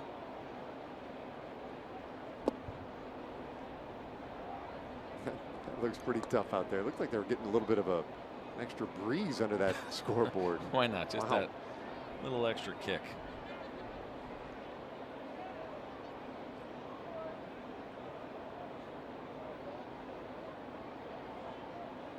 Pomerantz waiting for the opportunity to pitch, and now here it comes 2-2. He just missed. That's the good curveball from Drew Pomerantz. We've talked about his breaking pitch a lot because it is his go-to, and this one probably just missed. I think a good call. It's just he's asking to try to actually bring that back up a little bit. Tells you that it was just out of the zone, but that had some good bite on it. That's the good one when Pomerantz is throwing that curveball well. That's what it looks like. Strike 3, and another strikeout, number 9 tonight for Drew Pomerantz. We go to the bottom of the 5th in downtown Boston, where the Red Sox lead by 3.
All right, our four-game summary. A couple of home runs tonight. Xander Bogaerts in the 3rd, and it just got over. Line shot over the monster. That one was good for 2. And then in the 4th inning, Elvis Andrus, and he took it just a little bit thinner.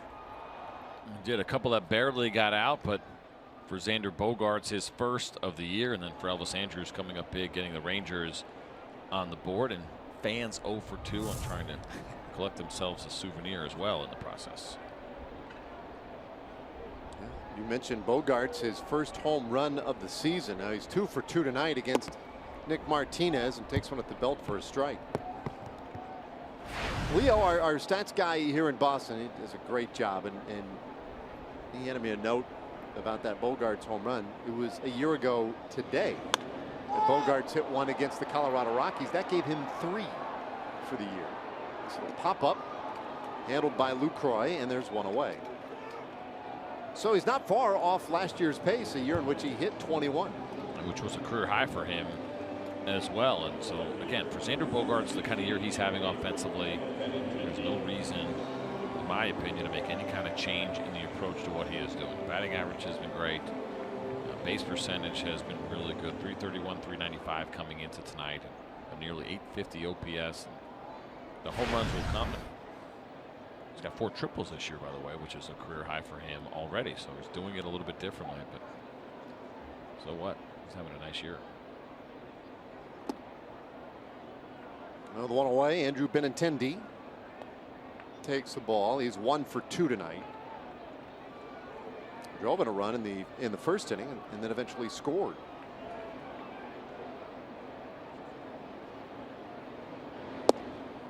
Curveball, and it's 1-1. Well, some activity. Dario Alvarez getting ready. See that pitch count at 92 for Nick Martinez. It's all about those Red Sox hitters working that count. This one lifted out to left field. Back goes Rua, and he'll make the play. Got him again. Wow. That wind. And now the flag is not blowing nearly as much, but you see the reaction there from Ryan Rua. I'd almost say that ball was kind of knuckling a little bit or just kind of waving around. Obviously, this is not textbook as far as how you catch a fly ball. You take it out any way you can get it, but I just think it's the way the ball is moving out there when it gets up in the air. Almost old school basket catch, right? Yeah, except it was a matter of necessity. Lofted high down that left field line and toward the corner. Rua way over, and he won't have a play on that one.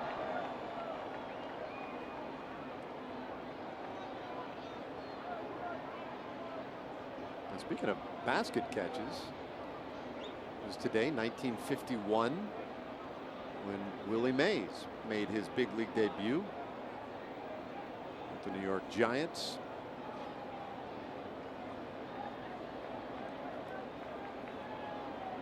That was a tough year for the most part that season for the Giants. They made the mad dash at the end to get into a tie with the Dodgers and force the 3-game playoff. When Bobby Thompson hit that shot heard around the world, it was the rookie Willie Mays who was waiting on deck. This ball hit out to center field, but off the end of the bat. And DeShields coming on, and he'll make the play. The inning is over. So 1, 2, 3. Bottom of the 5th. We go to the 6th inning in a 3-run game.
Inning brought to you by Sonic Drive-In. Today's jackpot worth $300 plus dinner for 2 at Sonic Drive-In. And today the Rangers are hitting for Gene Bond of Dallas.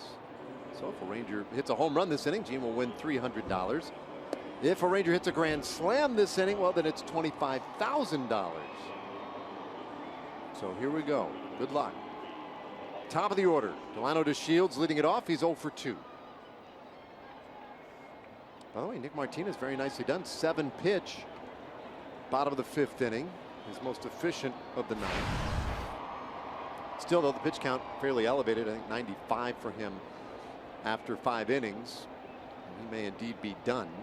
Yeah, we will see. He hasn't gone very deep. Much beyond that for Nick Martinez. Did throw 100 and 101, but has mostly been anywhere 91, 94, somewhere in that area is kind of where he has been with his pitch counts this year. So you may be right. We'll see what Jeff Bannister decides to do, but he finished up really strong. If it is the end of his night, 7 in a row that he retired starting at the end of the 3rd inning and through the 5th, including a couple of strikeouts. 2-0 to Delino DeShields. Josh Rutledge has come on to replace Pedroia.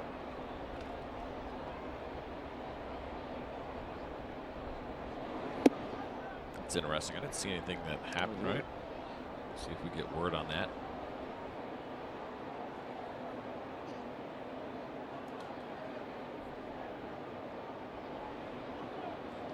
Pomerantz has fallen behind 3-0 to DeShields and now puts one right in there for a strike.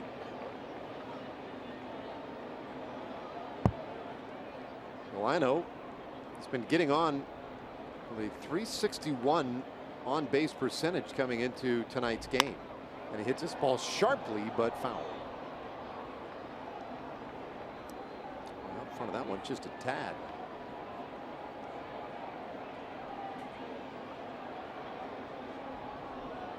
Pomerantz, meanwhile, you monitor his pitch count. This will be his 80th of the night. 28-year-old left-hander in his first full season with the Red Sox. Last year was an all-star, represented the San Diego Padres in San Diego, and then 2 days later was traded to Boston. Initially a very highly thought of prospect, drafted with a 5th overall pick in 2010 by Detroit. He's seen time in the big leagues though with the Rockies, the A's, Padres, now the Red Sox, and the 3-2 pitch fouled back. I remember all that big hubbub too last year, right when he got traded, and then there was a little bit of an issue there.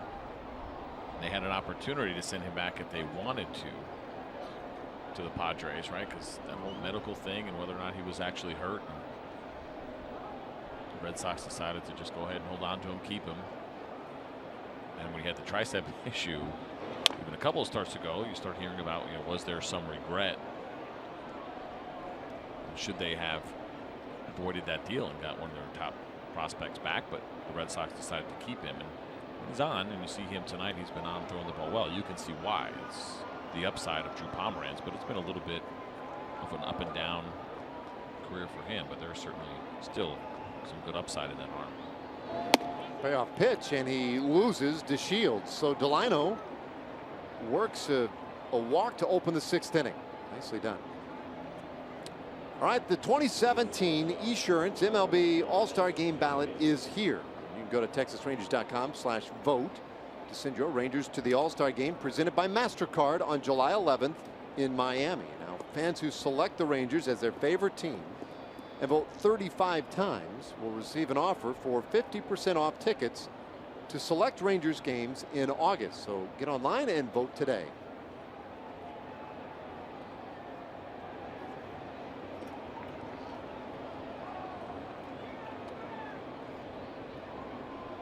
Keep an eye on DeShields over at first. 7 steals this year in 10 attempts. Andrews had the home run a couple of innings ago that accounts for the only Rangers offense so far tonight. Only 2 stolen bases against Drew Pomerantz this year. Also 2 that were thrown out. So base runners 2 for 4 against him, but he certainly doesn't see the speed of Delino DeShields very often. Decent lead for Delino, but not going.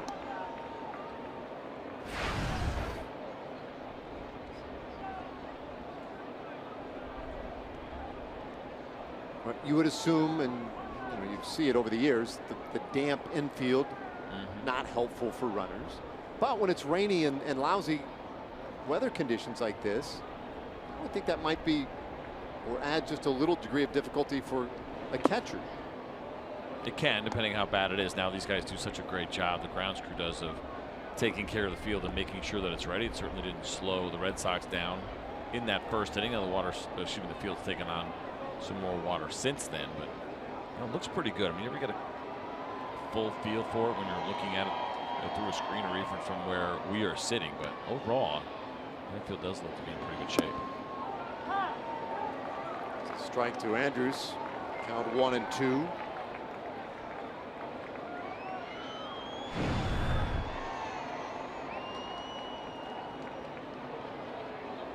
You see by the look on Elvis's face, not in agreement at all with the call there by Chad Fairchild.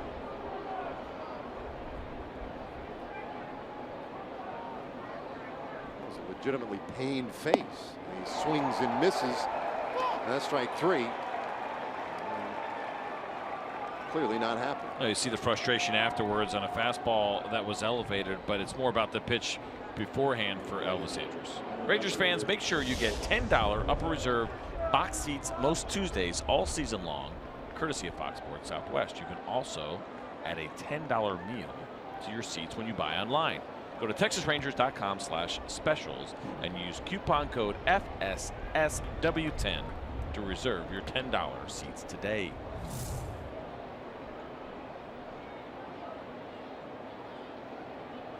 Strikeout of Andrews. That gives now 10 tonight for Pomeranz, matching a season high for him.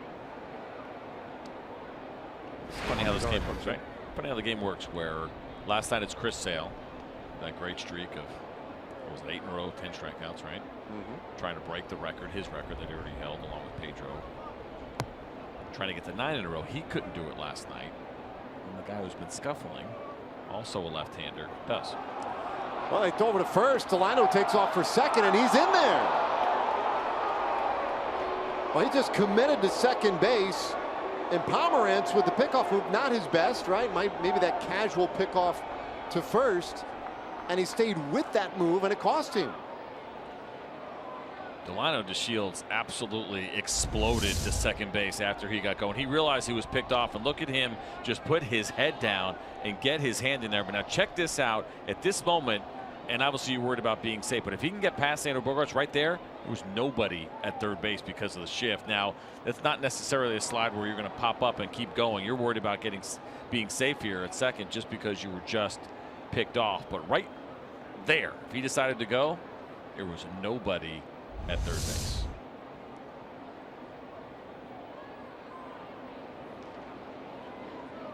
So now in scoring position for Mazara.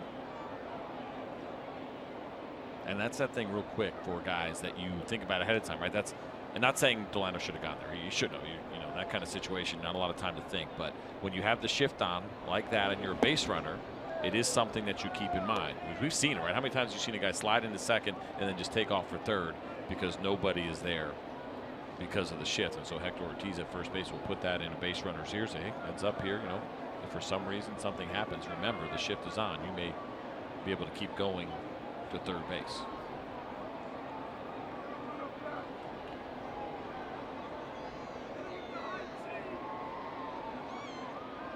Another pitch from Pomeranz. Curveball. And it's 1-1. So frustrating on the flip side of that. Left-handed pitcher, pick up your foot, throw over. You see the base runner taking off. You're like, oh, got him. Not always. Not always with a quick runner. And Mitch Moreland, obviously a great defender, made a good throw. There was nothing they could do. Delano DeShields just outran that throw. So when you have your quick move to first, you know, sometimes you use that when you feel you've got a guy set up to pick off. And then sometimes you have that casual throw over where you're just, you know, you're just trying to go through the motions a little bit. Yeah, B move we call it. It's try to get a guy to go on first move. In case he's going, because what happens is left base runners sometimes will go on first move, which means the first move from the pitcher, they just take off. So sometimes you'll give that B move in case the guy is going first move, and you could get him, and that's what happened there. This ball hit on the ground, up the middle. That's a base hit, and DeShields will score from second. It's a 4-2 ball game, and it gets a tying run to the plate in this 6th inning.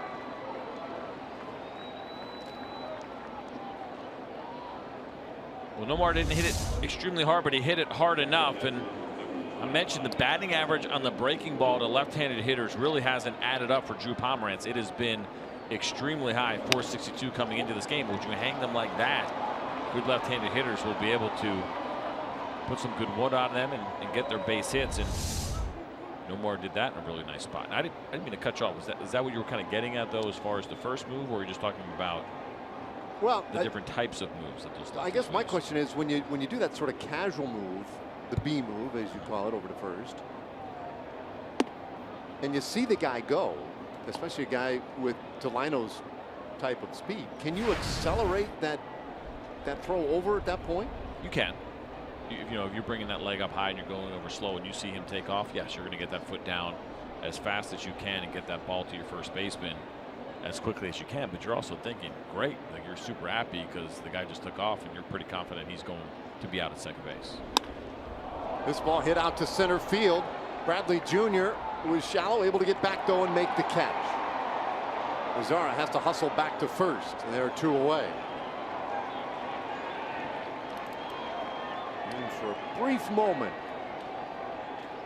maybe Lucroy got enough of that one. Yeah, unfortunately, not tonight, at least as far as getting any help from the elements. Jackie Bradley Jr. thought maybe he had a shot at Nomar Mazara. That's great base running, actually, by Nomar. What you do in those situations as a base runner is you go as far as you possibly can without getting doubled up. And that's what he did. He really pushed the limits there. Now, if that ball got over Jackie's head, Nomar is going to be able to score there pretty easily. And sometimes you get base runners that are not aggressive enough and don't get out far enough, and then they can't take the extra base. But Nomar played that one perfectly.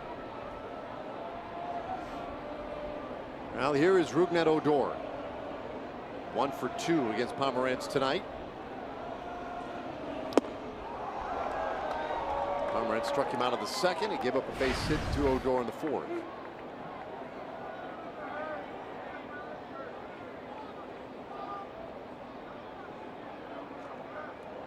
Rangers got a run in the fourth inning. Andrus with the home run. They've added a run here in the sixth.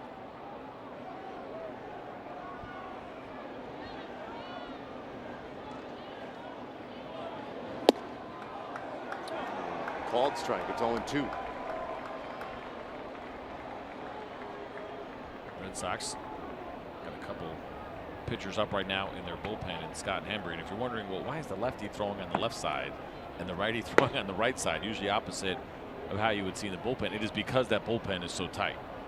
So the lefty, if they're reversed essentially, as a lefty, it will mess with your mind because you feel like you're going to hit all your teammates.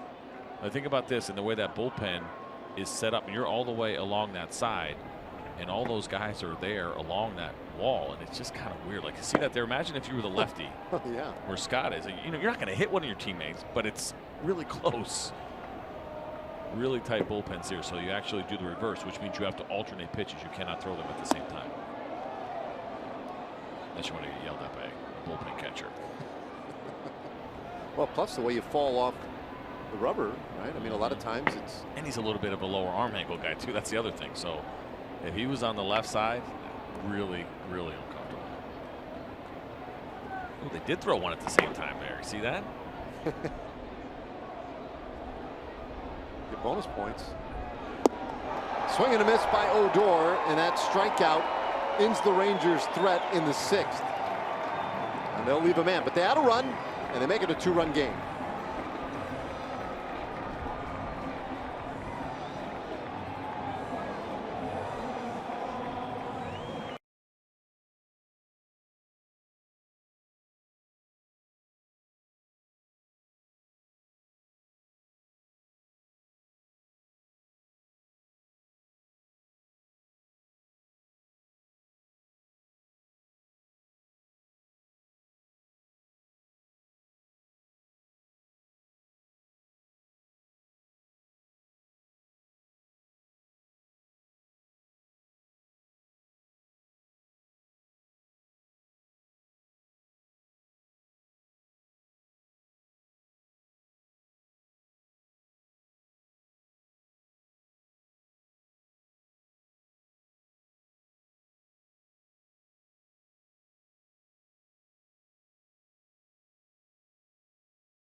to you by Southwest. Yes to low fares with nothing to hide. That's transparency. And by North Texas Ford. The Great American Sales Event is happening now at your local Texas Ford dealer. Ford is the best in Texas. Now to the last of the 6th inning. 2-run game, and Dario Alvarez has come on to pitch for the Rangers. You see a very simple pitch arsenal here for Dario. It is fastball, it is slider, and it is a lot of sliders. 63%. You see the really strong batting average against it, just 222. And you say, well, why doesn't it just throw all sliders? Well, it doesn't quite work like that. You got to use that fastball, of course, to set up that slider. But the 462 batting average against the fastball has been a little bit high.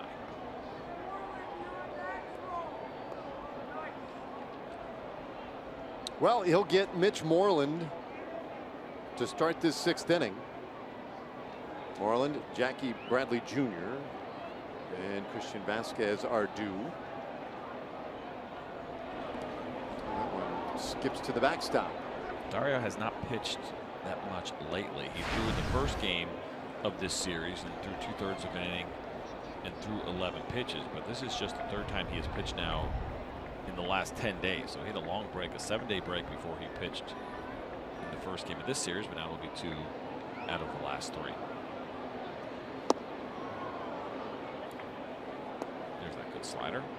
Dario's been good against lefties this year. 222 batting average against, 5 strikeouts to 2 walks, and you can see why. He locates that slider the way that he does. It's a very tough pitch against lefties.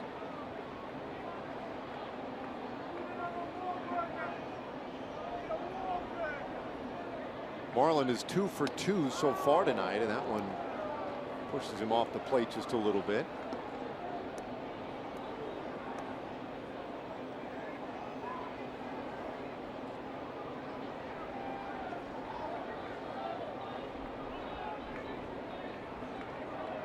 Moreland 6 for 8 in the series. He was starting to heat up on their last road trip, and their last stop for the Red Sox on their last trip was in Oakland, and he homered in all 3 games in Oakland. And Rangers fans who have watched Mitch Moreland over the years know that sometimes while the average can be a little low, he can be in a tough stretch. When he puts together a couple of games like that, you know that he's starting to lock in a little bit. And the thing about Mitch is he does all of his damage in certain stretches. I mean, he gets going, and when he's hot, look out. And he has been hot lately.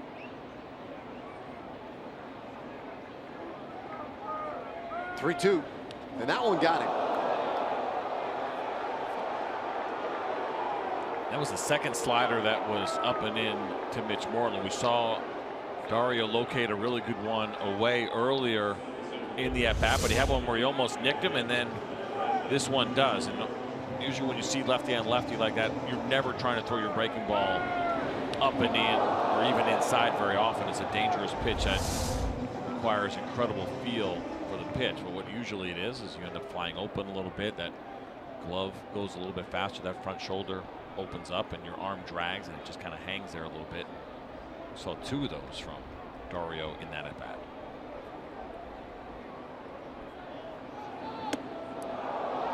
That one in tight on Jackie Bradley Jr. And Alvarez having a tough time of it. A little bit. That becomes about release point. And like I said, sometimes as a lefty, you can get a little bit too quick. You can open up against those left-handed hitters. And most likely this is about just getting him to stay over the pitching rubber just a little bit longer. Get that pause. Let your body catch up. As you see Tony Barnett down in the Ranger bullpen starting to get loose. I'm sure that most likely the conversation here with Doug Rocaille is more about mechanics than anything he saw on those couple of pitches that, that drifted on Dario Alvarez so far this inning. Let's watch it here. You see this one just kind of get away. Does a good job of keeping his head on the target, which is good to see. Sometimes the head will follow to the right side when you see a lefty missing up and in like that.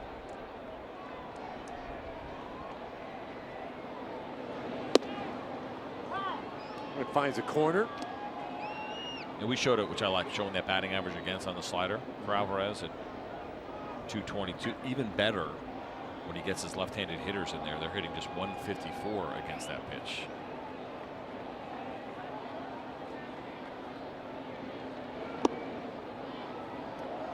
Two and one the count.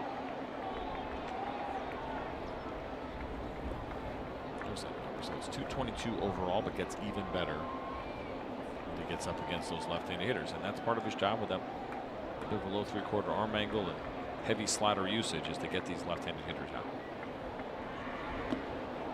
This one goes off of Lucroy, but Moreland stays put at first.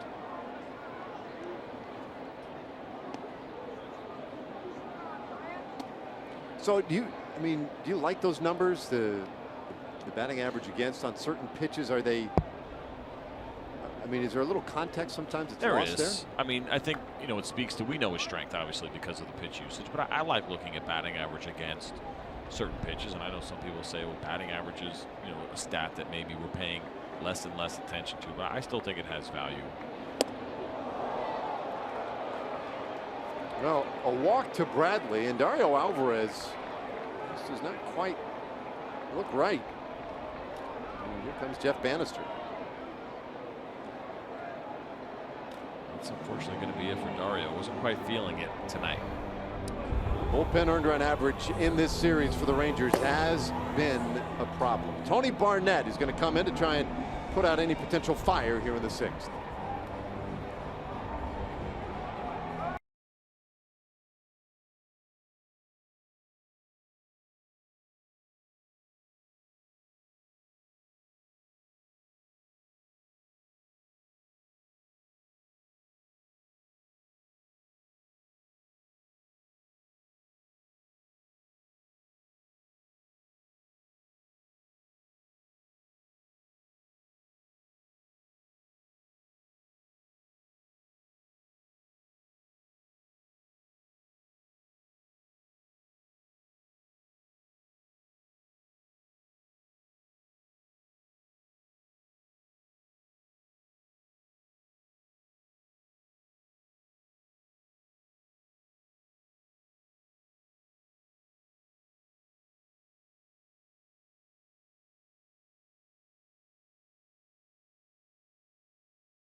Takes the mound in the bottom of the sixth. Well, Jeff Bannister talked about the bullpen and the sixth and seventh innings that's been such a problem for the Rangers lately. And he basically said that these guys have been challenged, but he still believes in them. He knows that they can be good shutdown inning pitchers, but that they've got to continue to find the right matchups. And that's what he's going to do, guys. That he's going to try to find the right matchups. And when Leclerc gets back, he also said that will help, and that could be as early as tomorrow.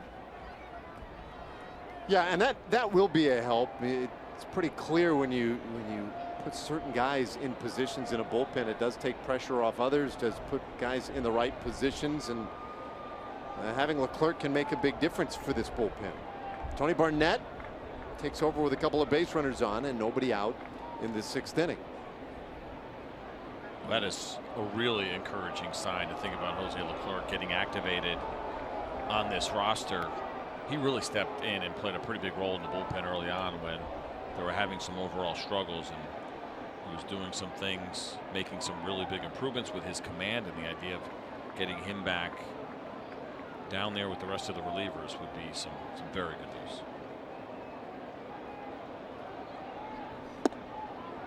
Vasquez takes a strike from Barnett. Vasquez today 1 for 2. Alvarez out of the game, faced just 2 hitters. He hit Moreland, he walked Jackie Bradley. The Rangers bullpen in this series has gone 4 2/3 innings and has now walked 9. That is very similar to what we saw when this pen struggled mightily on an earlier road trip, the one that took them through Houston, Seattle, and then into San Diego. Yeah, almost like a complete reversal, right? Early on, struggles, and Doug McHale talked about it. The bullpen walking hitters. And all of a sudden, it was just like they put the brakes on that. They were throwing a ton of strikes, especially during the winning streak. The walks came down dramatically, and then all of a sudden now, as a group, they have started to creep back up again. So, talk about streaky hitters, right? You're mentioning Mitch Moreland and how he could be so streaky. And kind of strange, though, when you see it from a group of guys that the command and the walks have kind of wavered the way that they have so far this season. Yeah, when that happens as a group, that's the part that just doesn't make a lot of sense to me. Now a little bouncer, could be two. Andrews got to hustle it to second. The turn by Kozma in time, and they get the double play. Nicely done. 6-4-3. Well, for people that criticize the sacrifice bunt, here's a perfect example of why it matters. Vasquez was unable to get it down, and instead the Rangers do a wonderful job of turning this 6-4-3 double play. And I don't mind the bunt in a situation like that, especially Vasquez trying to get a couple of runners in scoring position while the Rangers are having a little bit of an issue. He couldn't get it down, and instead it's 2 outs with 1 pitch.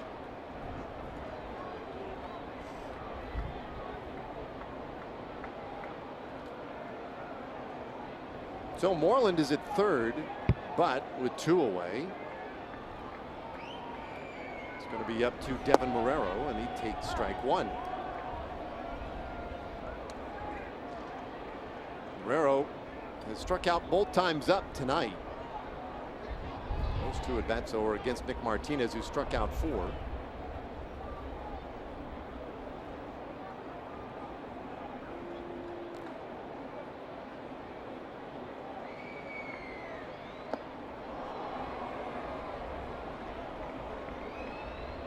Marrero getting another start at third base tonight. He has started at third in all 3 games of this series, batted 9th as they continue to wait for the Kung Fu Panda to come back in full health. May be a while, and there's no guarantee that he's going to come back to the form that they were hoping here in Boston. Time will tell, but that is going to be a very big part of, I would gather, their strategy when we get toward the middle of the season, right? When you get into July and the Red Sox have to figure out, well, what might we need? How much in this race do we think we are? Well, that's going to be a big story for them. Without a doubt. Third base is probably the biggest hole. Now they have the $95 million third baseman that they signed a couple of years ago, going back to the 2015 season, that hasn't really produced, has not been able to stay healthy. They thought maybe this was going to be the year, and they'll give him an opportunity. But if it doesn't work out, they may look for a short-term solution for the rest of this year. Maybe get their hands on a guy like Todd Frazier, who would be a free agent at the end of the year. And they're paying Pablo Sandoval through the 2019 season. So it's still 2 more years after this one. But if they have to find a stopgap for the rest of this year, they may end up exploring that. The strikeout swinging by Marrero. The hat trick for him is 3rd of the night, and Barnett bails the Rangers out of any trouble in the 6th. Great job by Tony Barnett to go ahead and shut it down after a couple of batters reach. It's a double play, and then the big strikeout against Marrero.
quite capable of making a comeback. In fact, they've scored 15 runs in the last 3 games as we look at tonight's State Farm winning combination of keep grinding and deliver.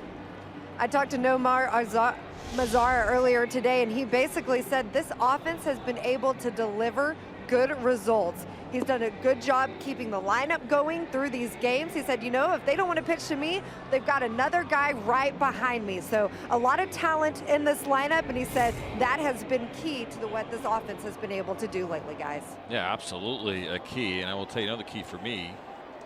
I saw Ed there behind Leslie on the phone. Maybe you could hold the umbrella for her. Tell Ed, tell him I said, pick it up a little bit. Back there chatting away while you're holding. Look at him right there, just talking away, and you got a microphone and an umbrella in your hand. Don't be afraid, Ed. One time, buddy. Hold the umbrella. I mean, anybody could help me out here. Hey, Dave, why don't you come down for a minute? I just noticed during the broadcast, you guys keep talking about how it's not raining that hard. Is it raining down there? Look, see, it's not even wind. It's not windy either, is it? It's like a wind rain. Does that even make sense? A blowing rain, but it is happening. Tell Ed to take it easy. Working his tail off back there. He's on the phone. Don't interrupt him.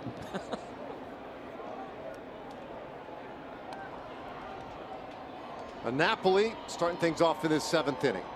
Struck out twice earlier tonight. Pomerantz out of the game. Hembree is on. And we'll see if maybe that can help get the Rangers going a little bit. Yeah, anytime a guy's dealing the way that Pomerantz was, the idea of getting him out of there, getting into the bullpen certainly helps. You see the numbers there for Hembree. That high whip is certainly encouraging. That means a lot of base runners. Now he's got pretty good stuff. That fastball sits around 95 miles an hour. Heavy fastball, heavy slider usage, and an occasional curveball that he'll mix in about 6% of the time. We saw Hembree briefly Tuesday night. He came in the 7th inning. And he gave up a double to Jonathan Lucroy, but at the end of that double, Nomar Mazara was thrown out at the plate to end the inning. And so Hembree faced the one hitter, and credit for the one out, and then that was it for him.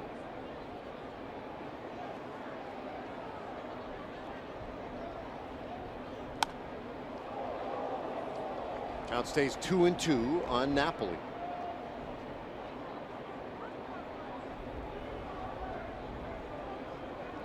Hembree's been throwing strikes that much.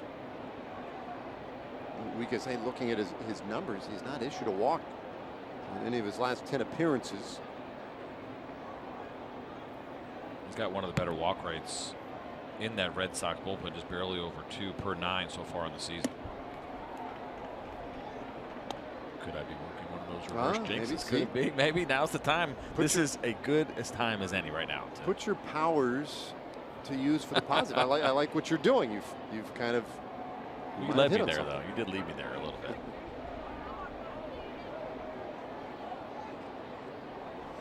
(3-2). Napoli chases ball 4, so a strikeout starts the 7th inning.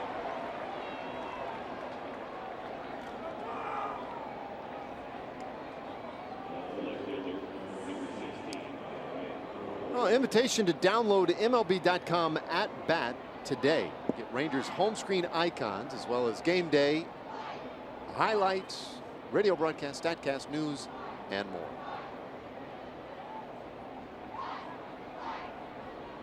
There's Rua 0 for 2. Hembree got off to a really good start this season, but things have gotten away from him just a little bit. He'd given up just 2 earned runs in his first 14 games, a span of almost 16 total innings. But lately, his last 8 games, he's given up 8 earned runs. So he could potentially be a guy the Rangers would enjoy seeing in the spot based on the way things have been going for him lately. It's 1-1, and that one fouled off. With a couple of the injuries that they've had here in Boston, Carson Smith, Tyler Thornburg, we saw Joe Kelly pitching late in the game. They've tried to sort out what they're going to do here in the 8th inning. It has been a little bit of an issue where the injuries have caught up with them. And you mentioned Hembree, how well he had thrown there for a little while. Thought maybe he would be the guy. But there's some mixing and matching right now for John Farrell in that bullpen. Every time he's trying to get the ball to his closer, Craig Kimbrell, who has been unbelievable this year. Yeah, that's just it. When you start looking at getting into this bullpen, and here we are in the 7th inning, and Hembree has come out. You have to think about being really aggressive in the 7th and 8th innings, because Kimbrell has been locked down for these guys. You don't want to wait until that 9th inning.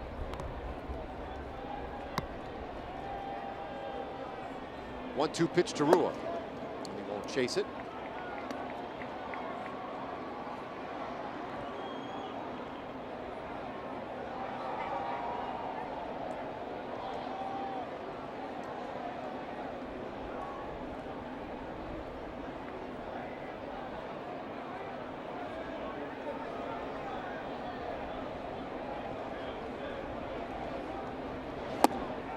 He strikes out Rua. So back-to-back Ks for Hembree.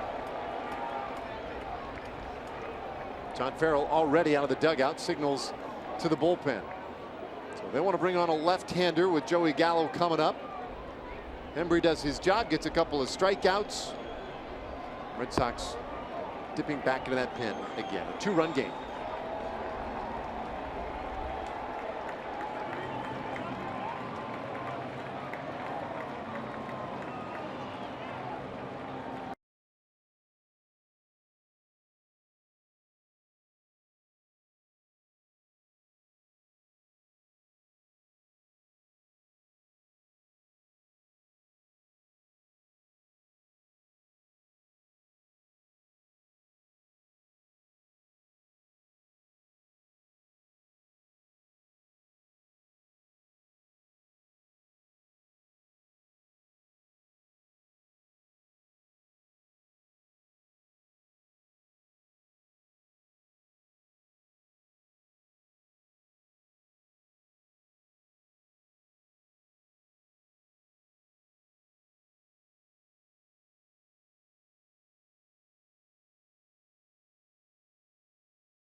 Southwest. Yes to low fares with nothing to hide. That's transparency.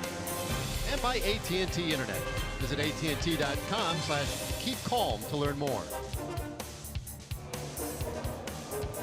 Beautiful downtown Boston and inside Fenway Park tonight. It's bottom of the 7th, or rather top of the 7th inning, a 2-run game. Robbie Scott has come on for the Red Sox. You see the lefty in the year that he is having has thrown the ball very well here so far for the Boston Red Sox. His job right now to come on and try to retire Joey Gallo. He faced Gallo Tuesday night, and Gallo homered off of Scott. And it was the first home run that Scott had allowed in his big league career. That's now the 27th appearance for Robbie Scott. Always a challenge when you come in and you play a team, a 3-game series, and especially as a left-handed reliever, and that lefty takes you deep, and to try to come back and face that guy again. And so far, Scott comes right at Joey with 2 back-to-back very good sliders.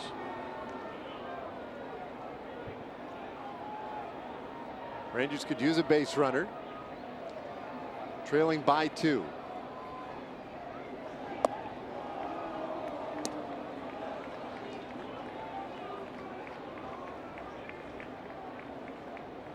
I see not a whole lot going on tonight. Mazzara with half of the Rangers' hits. 13 strikeouts so far for the Rangers as a club. Well, they strike out the side, Hembree and Scott. And we go to the bottom of the 7th, 2-run game.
John's delivery of the game. Nomar Mazara with a couple of base hits. We saw this one back in the 1st inning to left field, and then the ground ball base hit up the middle in the 6th inning that drove in a run, as you see Delano DeShields scoring there. And it has been a slow offense tonight. Just 4 hits for the Rangers, but Nomar Mazara has 2 of those.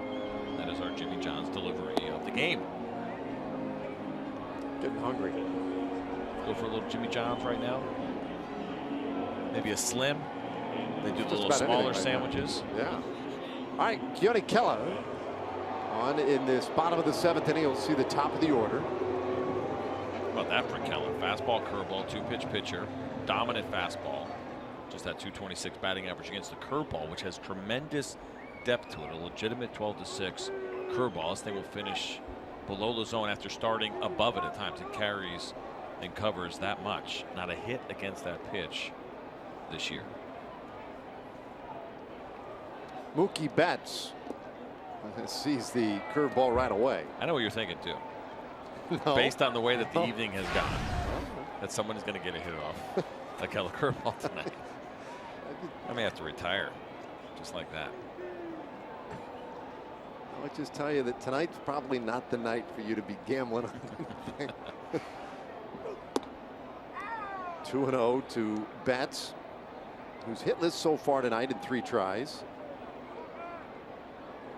I said it last time, Betts ground out to second and bounced to second to start a double play, and then grounded out to second in the 4th inning. If you're Cosma, you should probably be ready. Well, you can hear Keller grunting to get all of those 97 miles per hour at Betts, but it's 3-0.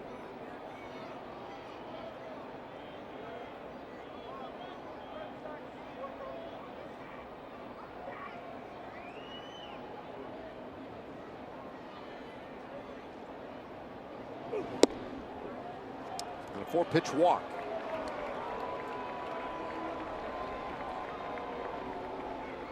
So lead man on in the bottom of the 7th. And now Rutledge, who came in to play second base a couple innings ago, gets his first at bat of the night. Yeah, we never got word. We didn't hear anything about Dustin Pedroia and what was going on with him. We'll find that out most likely after the game. John Farrell will explain why Pedroia was out of the lineup.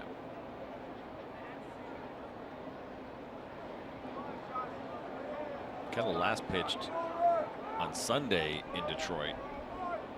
Did really nice. He actually had a very nice series in Detroit. Ended up pitching twice, but a total of 3 innings. Did a pretty good job. Pick up a save, right, in that Sunday night game. filling in for Matt Bush, who at that point had pitched in back-to-back games. Jonathan Lucroy now is going to go out and talk to Keone Kela, just because he has seen him now throw 5 straight balls, and like you said, we can hear him from here. He's a max effort kind of guy, and he's got that type of arm. Jonathan just want to get him kind of locked in a little bit more on the plate, get him over the plate, probably wanting to make sure that he's not overthrowing.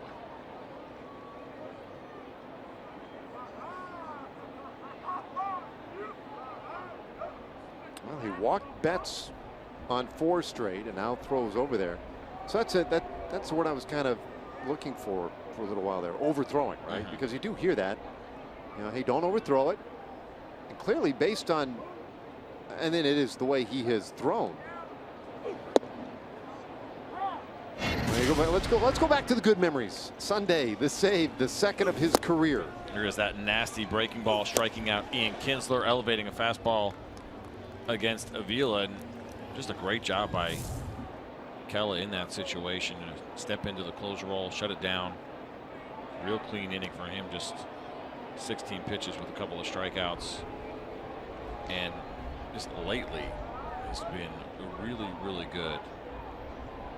10 strikeouts and just 2 walks over his last 4 outings, covering 6 innings. So back to the thing about overthrowing. If you find yourself in that groove, right, where you're having trouble commanding the zone, and you obviously, you know, somebody points out to you, hey, you're overthrowing a little bit. Is there a trick like maybe going to the off-speed stuff that will calm you down just a little bit? What really works, and not everything's the same for every guy. What I've seen work in the past is you're talking to real quick, you're going to see Delano DeShields go track down a balloon. Where he steps on it or picks it up? Step on it. Got to crush it. Oh, yep. So he is a nice guy, though. Returnable.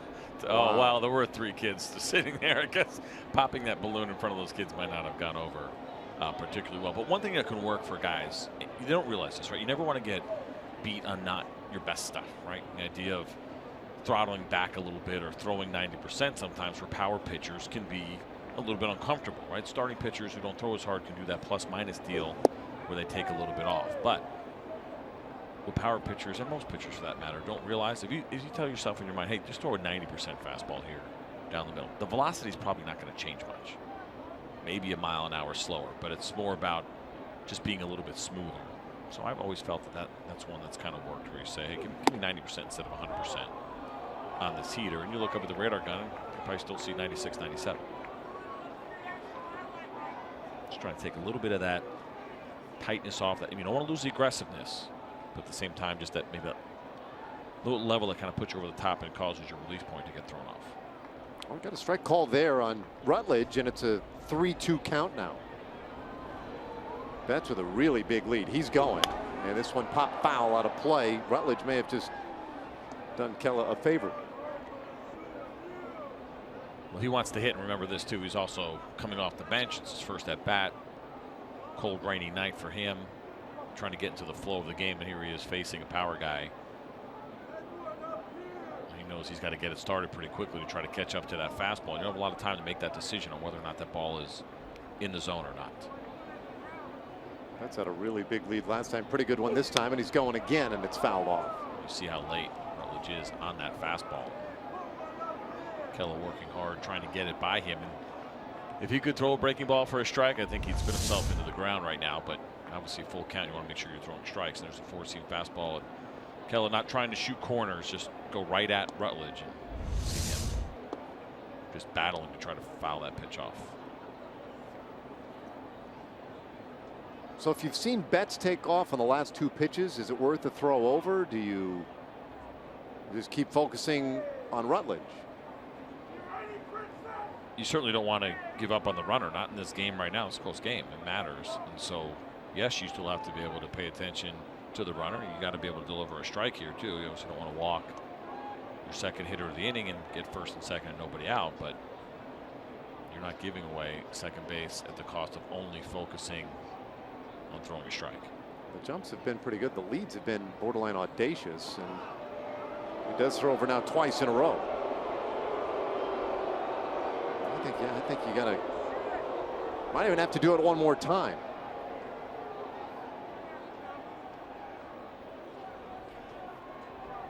That's a bigger lead yet. And there he goes. And that's strike 3.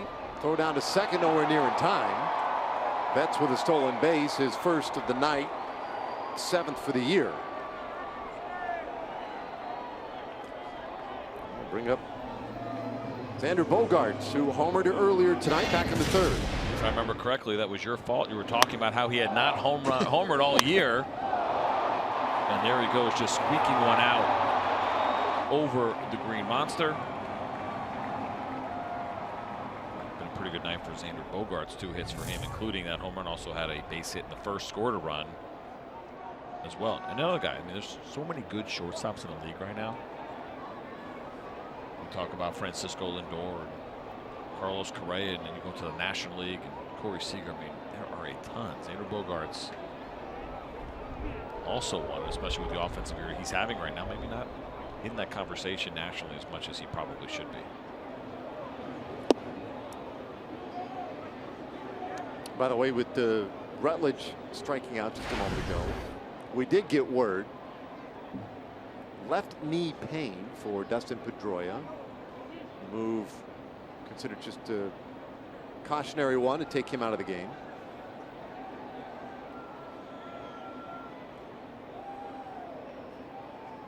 That's with a good lead at second base.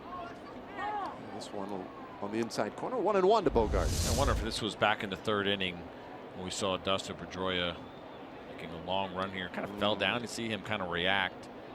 He said left knee pain, and you watch that left knee come down right there. A little bit of a facial expression, and they say, okay, maybe not that serious, but you know it's not easy to get Dustin Pedroia to come out of a baseball game. Big swing and a miss. Curveball by Kella puts him ahead of Bogaerts, 1-2.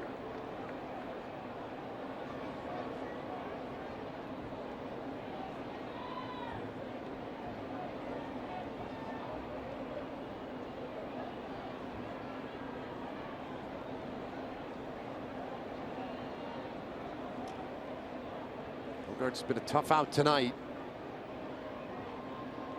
2 for 3 with that home run. He scored a couple. And Kella gets him to foul another one off. Stays 1-2. On the bottom of the 7th, a 2-run game. The first 4 runs of the game scored by Boston. Rangers got one back in the 4th inning, another back in the 6th inning. And we'll send the 9 and then 1 and 2 hitters in the 8th.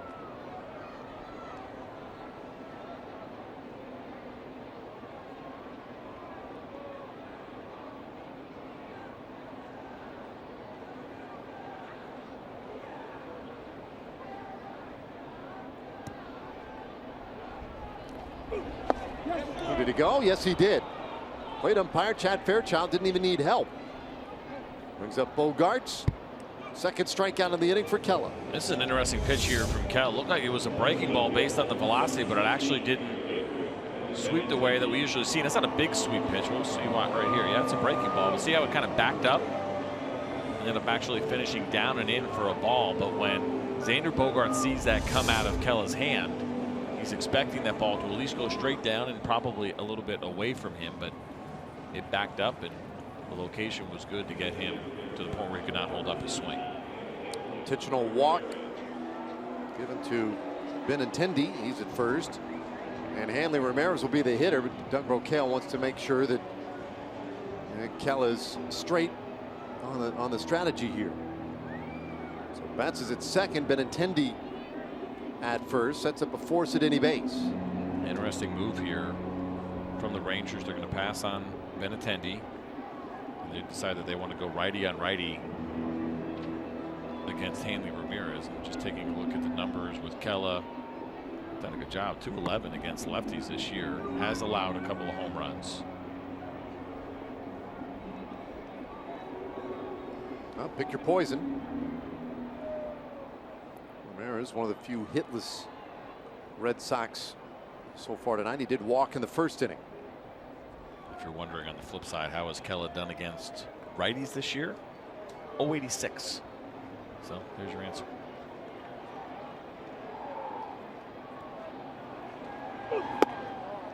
Ooh.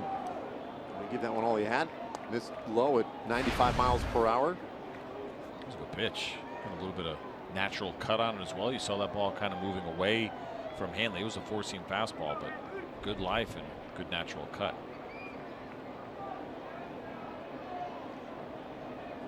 Kella's the third reliever tonight for the Rangers. Good heat, and again, very similar spot. Watch the first one compared to the one that you just saw right there. I actually really liked this pitch and thought it should have been called a strike. I mean, Jonathan Lucroy didn't have to move his glove much at all. Now, this one missed a little bit more outside. Jonathan gave his best effort to give Chad Fairchild a good look at that pitch, but I'll tell you what, I thought that first one should have been called a strike. Fox Tracks is on board with that one being called a strike. Good to see you, old friend. This Fox Tracks' first 6 innings or so. There's a swing and a miss at the breaking ball. Must be nice just to take a few innings off and then just jump right back in the game whenever you want.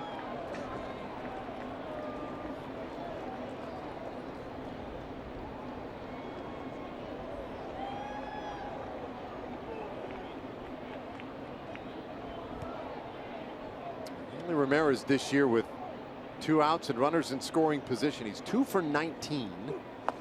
He takes that curveball in the dirt. So 105 average for Ramirez in these spots. Yeah, there you go.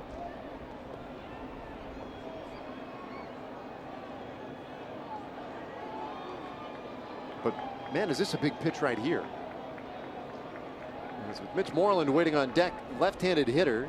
He just went over the numbers a moment ago for Kella and the way he's been swinging the bat. You really want to get Ramirez here. The 2-run game, the 3-1 pitch and a bouncer, third base. Gallo right there, steps on the bag, and indeed that does end the 7th inning. So we go to the 8th. Rangers with 6 outs remaining.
Eighth inning now. Rangers trail by 2.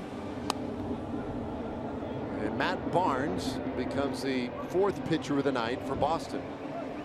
Get another one of these right-handed arms and using right now in that setup role, trying to get the ball to Kimbrel. You see the numbers there, 3.66 ERA, and Barnes just a 1.97 batting average against this year. Fastball around 95 miles an hour. You'll see a lot of those. Curveball is his first kind of go-to off speed, but he also throws a slider as well.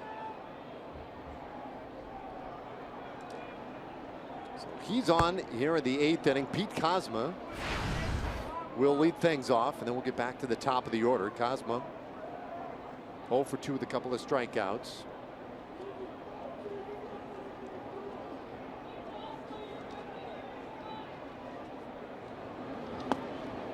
The Red Sox bullpen in this series has been really good. We saw last inning Heath Embry and Robbie Scott strike out 3 successive Rangers hitters. The Sox bullpen 5 1/3 innings in this series, 3 hits, no walks, 1 earned run.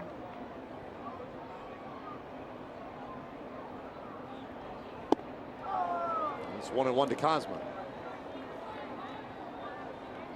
The only area that Barnes has really struggled in, and this maybe will give Rangers hitters a little bit of chance to try to put an inning together, is he struggled with the walks. 4.6 walks per 9 innings, a high number, especially for a guy coming out of the bullpen. So that could be a potential issue here. He's been very good against righties as far as hits go, but he has walked his fair share as well. Pop foul out of play, and it's a ball and 2 strikes on Cosma now.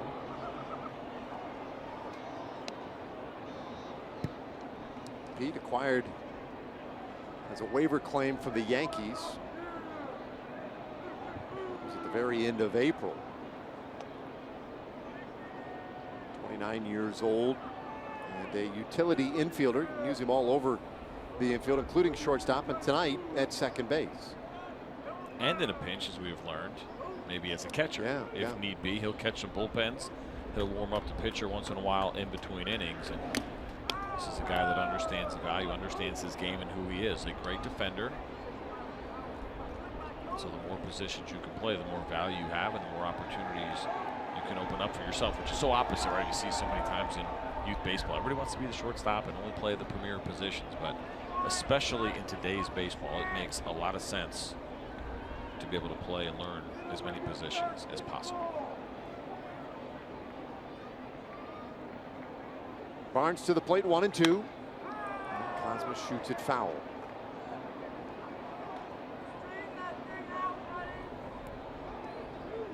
Well, Rangers in a spot here where if they can simply get 1 man on base, then they're a swing away from tying this thing.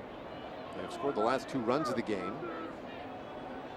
Trying to get something started here against Matt Barnes.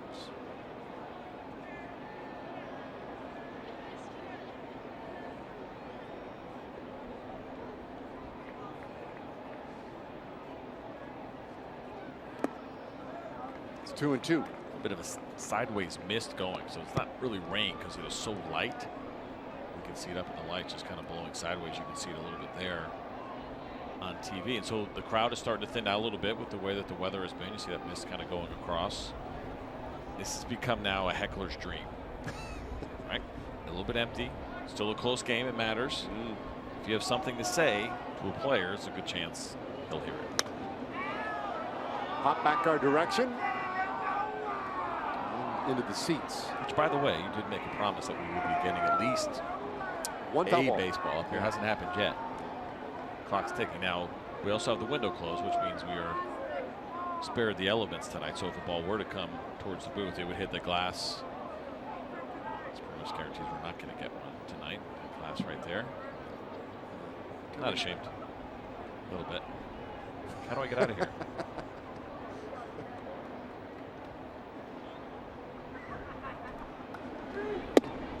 Breaking ball missed a little bit in, and it's a full count. So Cosma doing good battle here. It'll be at least a 9-pitch at bat. He's given to Shields plenty to look at from that on deck circle.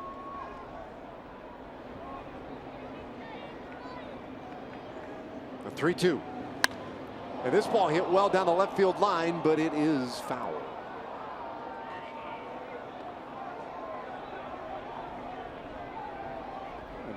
Seemed to disappear as well way out there. Tough to see right now. It's almost, because it's such a thin mist, it almost looks like it's foggy.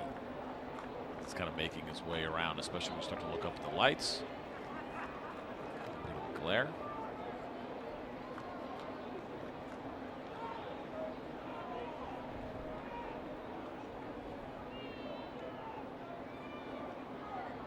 Tenth pitch of the at bat. And there will be an 11th.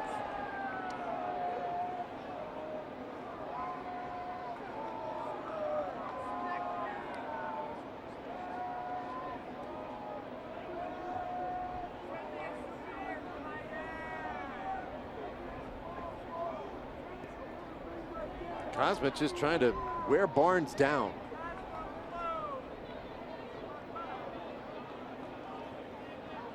Right-hander ready. And here it comes. Oh, beauty. Strike 3 called, and Kosma down looking. About our AT&T high-speed replay for the evening, and we're going to go to Delino DeShields, who did a nice job of drawing a walk in the 6th inning. We thought he got picked off, but the speed actually turned that into a stolen base, which proved to be pretty big because Nomar Mazara got that base hit up the middle and drove Delino DeShields in. And not a lot happening here offensively tonight for the Texas Rangers, but Delino DeShields does a nice job in his at-bat in the 6th inning, and that is our AT&T high-speed replay. Delino very busy. He was in the spotlight earlier tonight. Now our high-speed replay, and he takes ball 1 from Matt Barnes. By the way, I don't know if I missed it. If you said that is 5 straight strikeouts for Rangers hitters. 3 different pitchers for 5 straight strikeouts. Well, it's also the 2nd time tonight that has happened. Pomerantz did it in the 2nd and 3rd innings.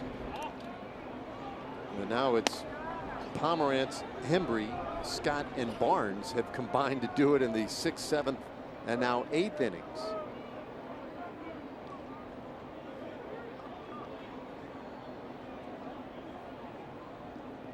$15 Rangers strikeouts so far tonight. Shields has 1 of them. He's 0 for 2 with a walk and a run scored, and swings and misses.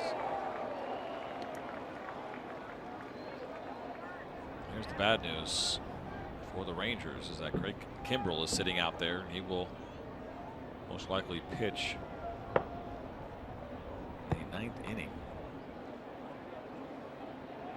We went up a little bit early, though. I wonder if they're thinking there's an outside chance he would finish off the 8th inning if anybody gets on. This ball hit out toward right field. Betts gets back pretty well, and he's able to track this one down. R2 away.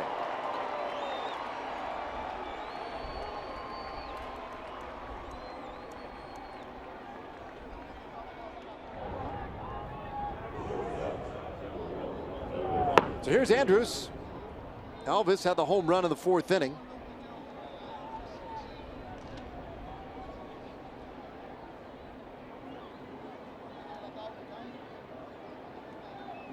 Elvis had that good at bat in the 4th that ended up in the home run. In the 6th inning, he was not at all happy with Chad Fairchild.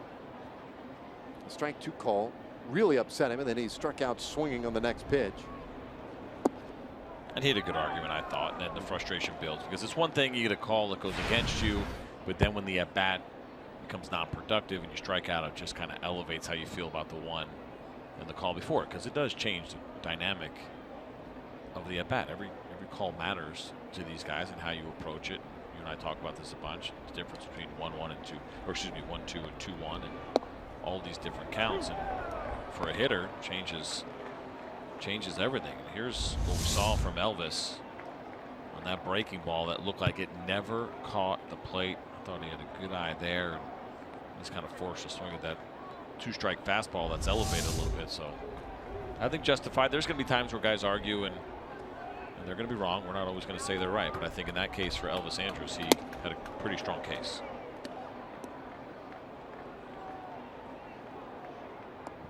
On 2 strikes on Andrus.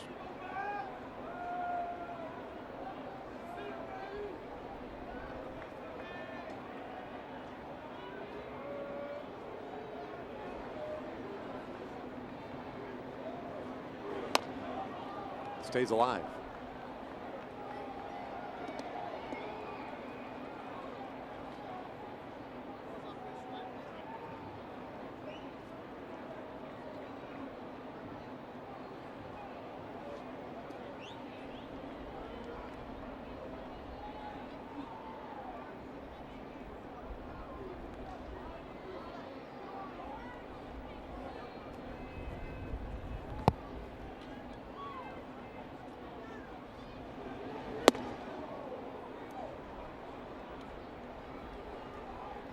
Well, Rangers have put some at bats on some guys tonight.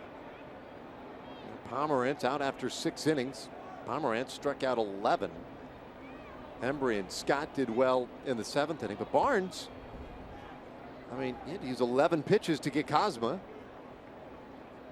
Tired to Shields. Now Andrews battling with him, but he strikes out swinging. And so a 1, 2, 3, 8. We go to the last of the 8th inning. It's still a 2-run game.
Stuff that kids do on football games and backyard baseball, and it shouldn't be done. It's something that left a sour taste in your mouth, something you never forget. And he drilled him in the ribs. This is a real Donnybrook.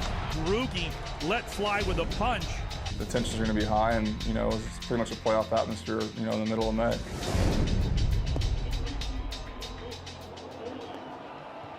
A little taste of what we're looking forward to starting tomorrow here at Fenway Park. We go to the bottom of the 8th inning. Rangers down by 2, trying to find a way to get a win in this 3-game series. Alex Claudio has come on to face Mitch Moreland, who will start the bottom of the 8th inning. I see Alex Claudio, and you've heard me say this a bunch about my favorite pitch on the pitching staff. It is his changeup. Look at that batting average against. He uses it 26% of the time and really uses it to neutralize those right-handed hitters. It's a lot of fastballs as well. At 2-seam fastballs, got some good run. It's been a very good year, and he's played a very important role as Alex Claudio in this Rangers bullpen. Well, he starts Moreland off with strike 1. Moreland 2 for 2, was then hit by a pitch his last time up. A very tough out in this series.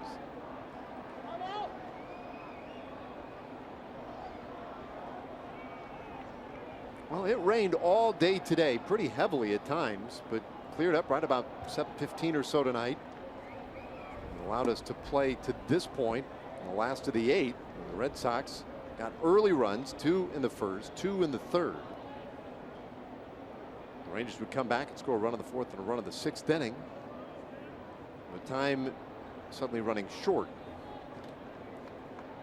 Claudio's job, keep this a 2-run game. Little tapper right back to him. He gets a lot of those. Takes care of Moreland, 1 away.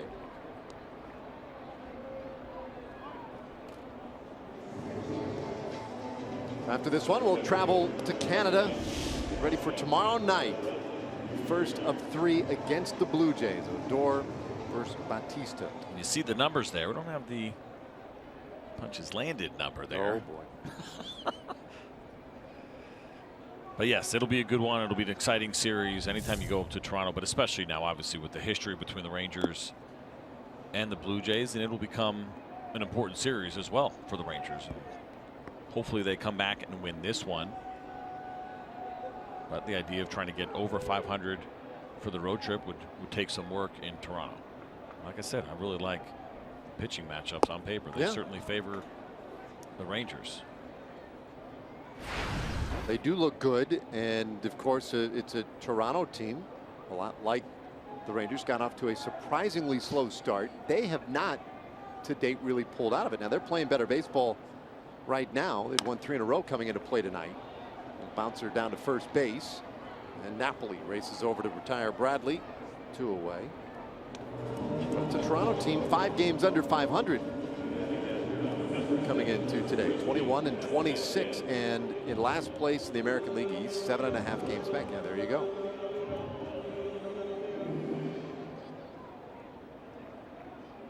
Excellent work by our graphics department there. Why build the graphic when you can just take it off of the Fenway scoreboard? It's perfect.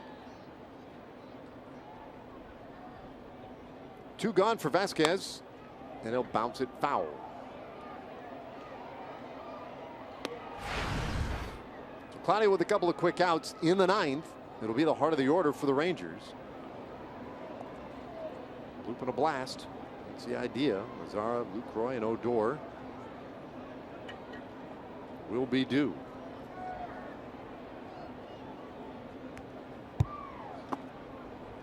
There it is. 71-mile-an-hour changeup. There's Kimbrel getting ready. So that's your matchup in the 9th inning. Middle of the order. I mean, that's certainly the good news for the Rangers, is that they'll send 3, 4, 5 up against Kimbrel, and hopefully we'll see some good battles. But we're going to see some pretty gross numbers when he takes them out. That one takes Vasquez down to the dirt. 1 and 2.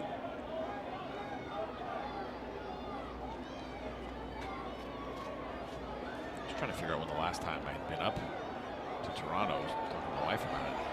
Rogers Center.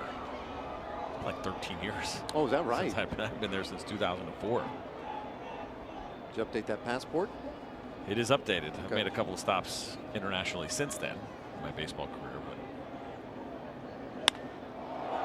This ball lifted out to left field. Rua is back. He looks up, and that one is off the wall. Vasquez goes to second, and he has a 2-out double.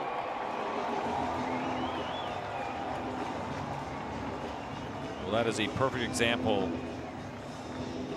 of a Fenway Park double. This was a lofty fly ball that hung in the air for a while, and Ryan Rua ran out of room. It was a changeup that came back over the plate a little bit more than Alex wanted it, but watch this fly ball. And Ryan Rua could have got under this one, but kind of ran out of real estate, played it off the wall.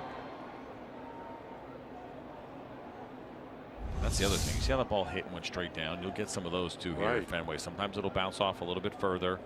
It's not a consistent bounce. And when it dies like that, for guys that play here a lot, they know they'll easily be able to get a double. You always bust it out of the box here in Fenway because of that wall, but also if you get it where it kind of hits a dead spot and drops straight down, a lot easier to take that extra base.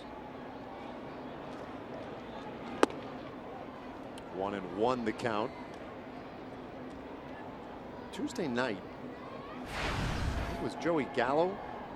Was Joey, or it was Bootnet who hit one that landed midway in the wall, right on top of the out-of-town scoreboard portion of it, and then it bounced off of that back onto the field of play. This ball golfed out toward left field. Rua looks up, and it is gone. Well, that is a big home run by Devin Marrero. Gives Boston a 6-2 lead.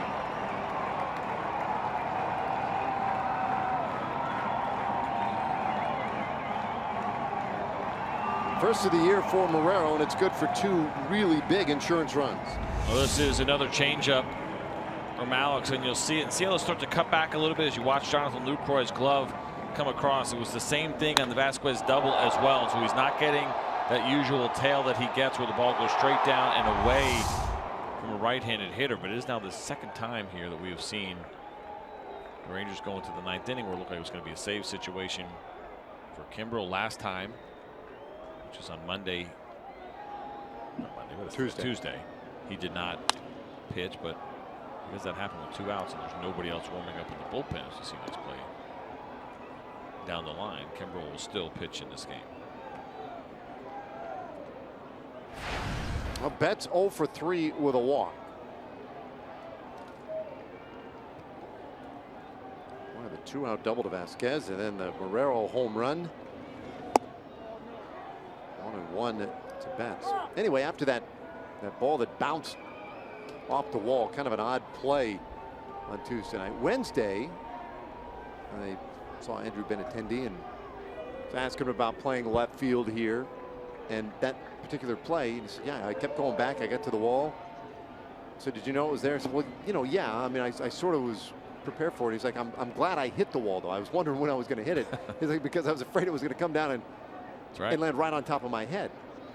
That's a good point. Yes, for those ones that come straight down, can absolutely catch you on the noggin. 2-1. Red Sox hadn't had a hit since the 3rd inning. And there were 2 outs here, a double and a homer.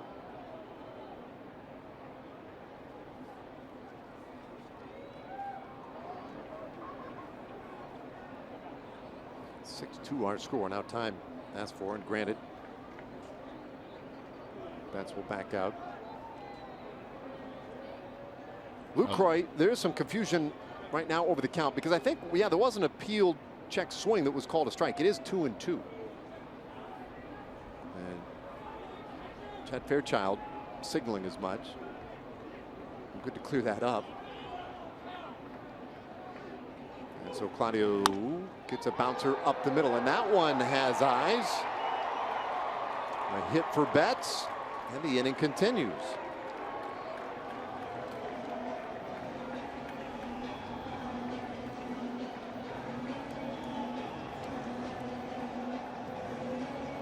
Here comes Doug Brocail.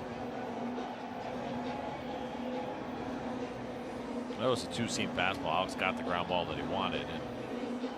And talk about it. That's what his game is, as far as getting guys to hit the top half of the ball. It's just a couple of changeups that got away from him. It cost him that double and the home run. But you can't get too upset about a ground ball. 2-2 count, trying to throw a strike. Just rolled up the middle. But it's, you know, the second time that we have seen tonight where the Rangers got the first 2 outs of the inning. That led to 2 runs in the first. And here in the 8th, the first 2 outs of the inning come pretty quickly, and then all of a sudden 2 runs are added on.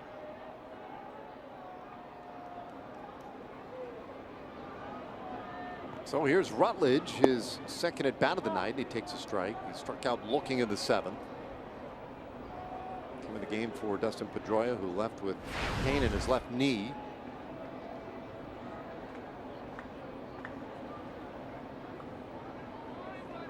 That's with a decent lead, and the pitch right on the outside corner, and the count is 0-2. That's the good one right there.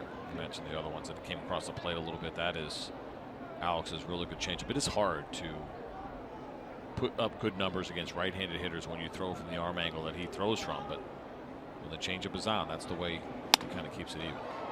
Liner down to 3rd, caught by Gallo, and that ends the inning. Red Sox add a couple, now lead by 4. So we go to the 9th. It's going to be up to Mazara, Jonathan Lucroy, and Rougned Odor when we come back.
lots to get done yet, including a little comeback here in the 9th inning. Rangers down by 4. As we mentioned, the heart of the order coming up, and Craig Kimbrell.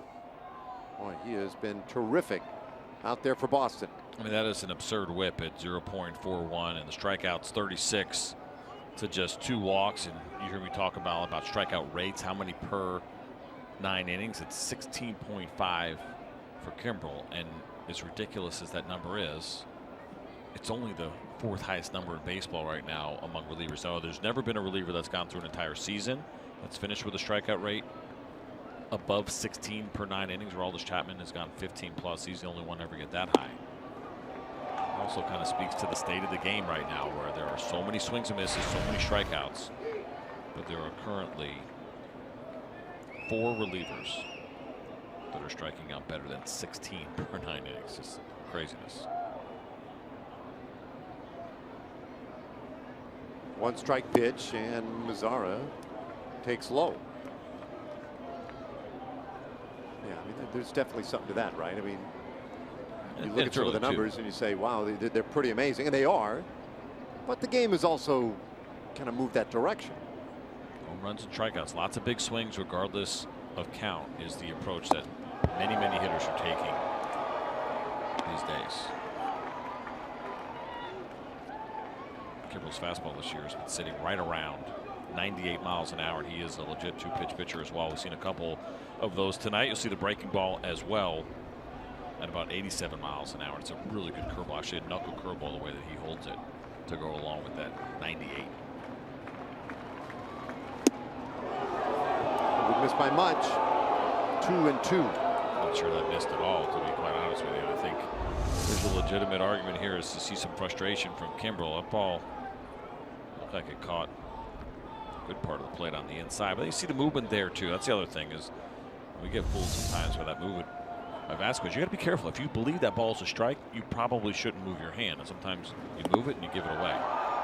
There's a swing and a miss, but this one gets well away from Vasquez, and Mazara races down to first. I think Kimbrell's asking, was it a foul tip? But no, I think Fairchild responded, it hit me. Oh, really? I thought that hit Nomar's foot. Let's take a look at this breaking ball, and here it is. I thought this caught Nomar in the foot. It did. It caught the back of his ankle. When you swing and miss and a ball hits you, it's still a swing and a miss. And it did hit Fairchild. So that's everybody. Now here comes John Farrell, and he's going to come out and talk about it because they saw that replay. He wants to ask about it and say, okay, well, if he swung and missed and it hit him, isn't it a dead ball? And they want a replay review on this. You cannot replay foul tips. That is not a reviewable play. So then what are you reviewing?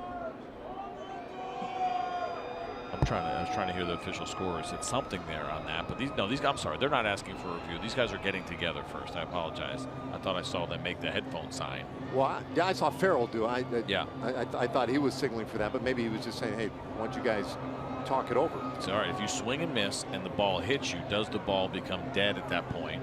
Or because you swung and missed, is the ball live and you have to play it because it's strike 3? I don't know if I've ever seen that before.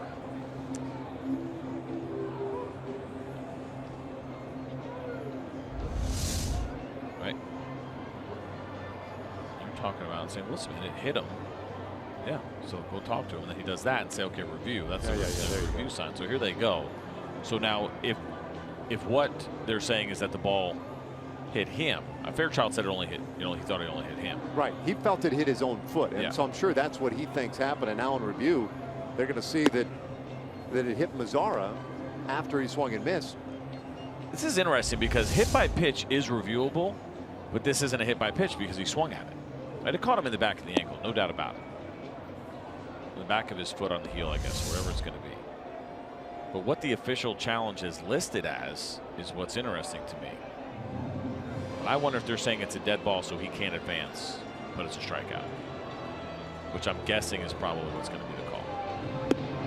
No, see, now there's no call made, so it's going to be an explanation for John Farrell And it might have been only more of a clarification of the rule. Alfonso Marquez, our crew chief. Wow. In this series.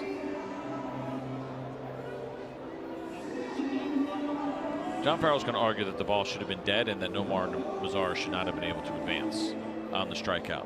But there probably looks like they're going to explain to him is that because there was a swing and miss, the ball is live and there is no such thing as a hit by pitch. And he didn't do anything to try to intentionally have that ball hit him.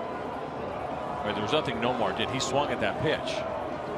Not his fault that the ball ended up hitting him and kicked away. Separate events. Yes. But once he missed the ball, it is no longer a hit by pitch. That ball is live, and there was no intent on Nomar's part to try to have that ball hit him. Looks like Farrell's working to see if he can get ejected. And I think he's probably pretty close.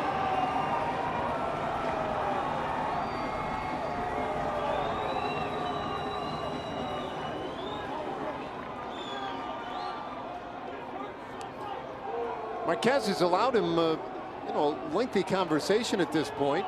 So much so that the fans have kind of become bored of it. I wonder if that has to do with just because it's such an odd play, and that's why Marquez has been more patient than he may have been. Right? It's not as clear cut. But again, I don't know if they're allowed to review. Here's the other thing: they might not be able to review whether that ball actually hit Nomar Mazara. So yeah, part of the conversation back to New York could well have been, can we even go back and review this? And hit by pitches, no. But because he swung and missed, as soon as he swung and missed, it is no longer a hit by pitch. But I guess it falls under the same category. So that's an interesting one, because you don't see a guy swing and miss and a ball hit him anyway too often. It's certainly not kicked far enough away where he could get the first safely. A strike to Lucroy. I'll tell you this, as a pitcher, you love when that happens. You feel like you've thrown such a nasty pitch right there would hit a guy that he actually swung and missed that. There was a big one here. Pedro Martinez threw a two-seam fastball. I think it was Ruben Mateo, if memory serves. It hit him in the chest. Oh, he swung at it. It was a two-seam. You know how nasty Pedro was and the great movement that he had. He threw a two-seam fastball on the inside part of the plate. Mateo was a free swinger. And I apologize if I got the name wrong on it, but I thought it was him. He swung and missed, and the ball hit him in the chest. It's about as embarrassing as it gets. Yeah. It goes as a strikeout and then a wild pitch to get Mazara to first base. So the Rangers have a big base runner against Kimbrel. We count a ball and 2 strikes on Jonathan Lucroy. He's 0 for 3 so far tonight. 9th inning.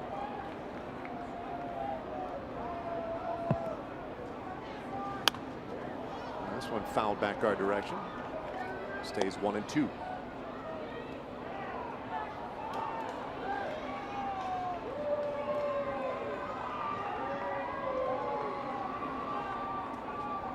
This is pretty interesting here because Jonathan Lucroy has been so good with 2 strikes. He's been actually the best in Major League Baseball when it comes to putting balls in play 66% of the time, but you're dealing with one of the most prolific strikeout pitchers in baseball. Now they watch strike 3. 1 out.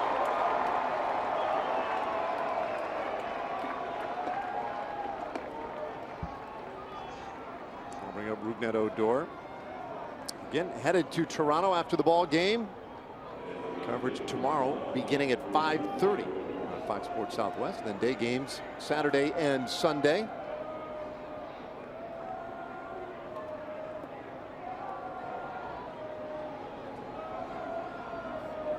Odor 0 for 2 with a base hit.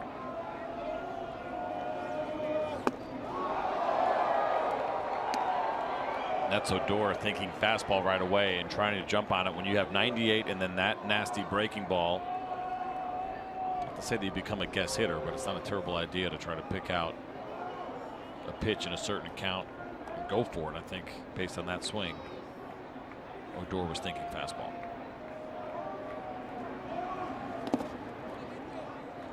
One and 1 the count. Did that go down? It probably went down as a wild pitch, actually. It did go down as a wild pitch. Mazara.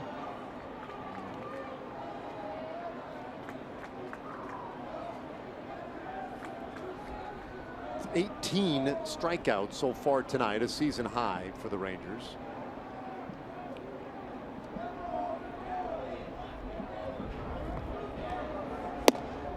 Very high. 2 balls and a strike to Odor. So a favorable count here. Well, the runner already aboard. Rangers down by 4. Need a couple of base runners. We've seen them pull off some amazing comebacks already this year. Looking for one of those on the road, though. Now they count 2-2. Well, their comeback magic has happened at home.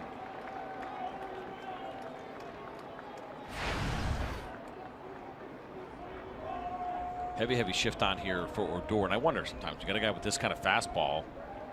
Do you bet on Odor being able to get there and square it up and not be able to hit the ball the other way if he's late?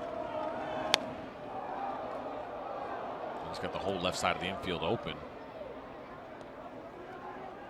for a ground ball. And you see right there how they're shifted.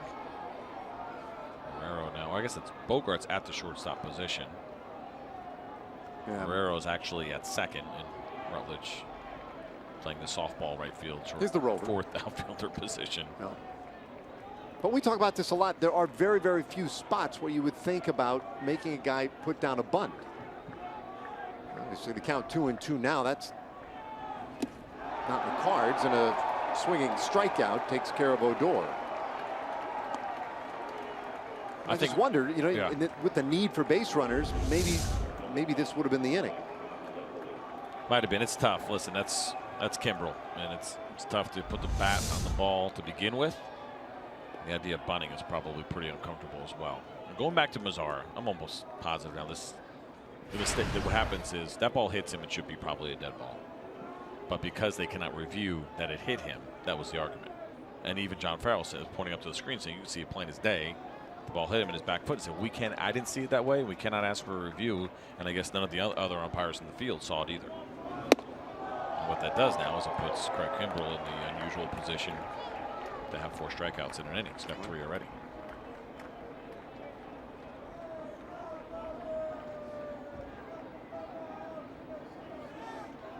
Napoli 0 for 3 tonight with 3 strikeouts. And he's in a hole here 0-2.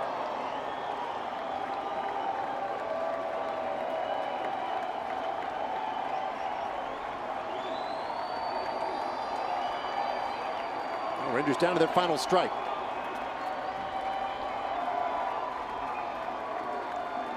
Not a safe spot for Kimbrel. Trying to lock it down for the Red Sox, and he does so by striking out Napoli.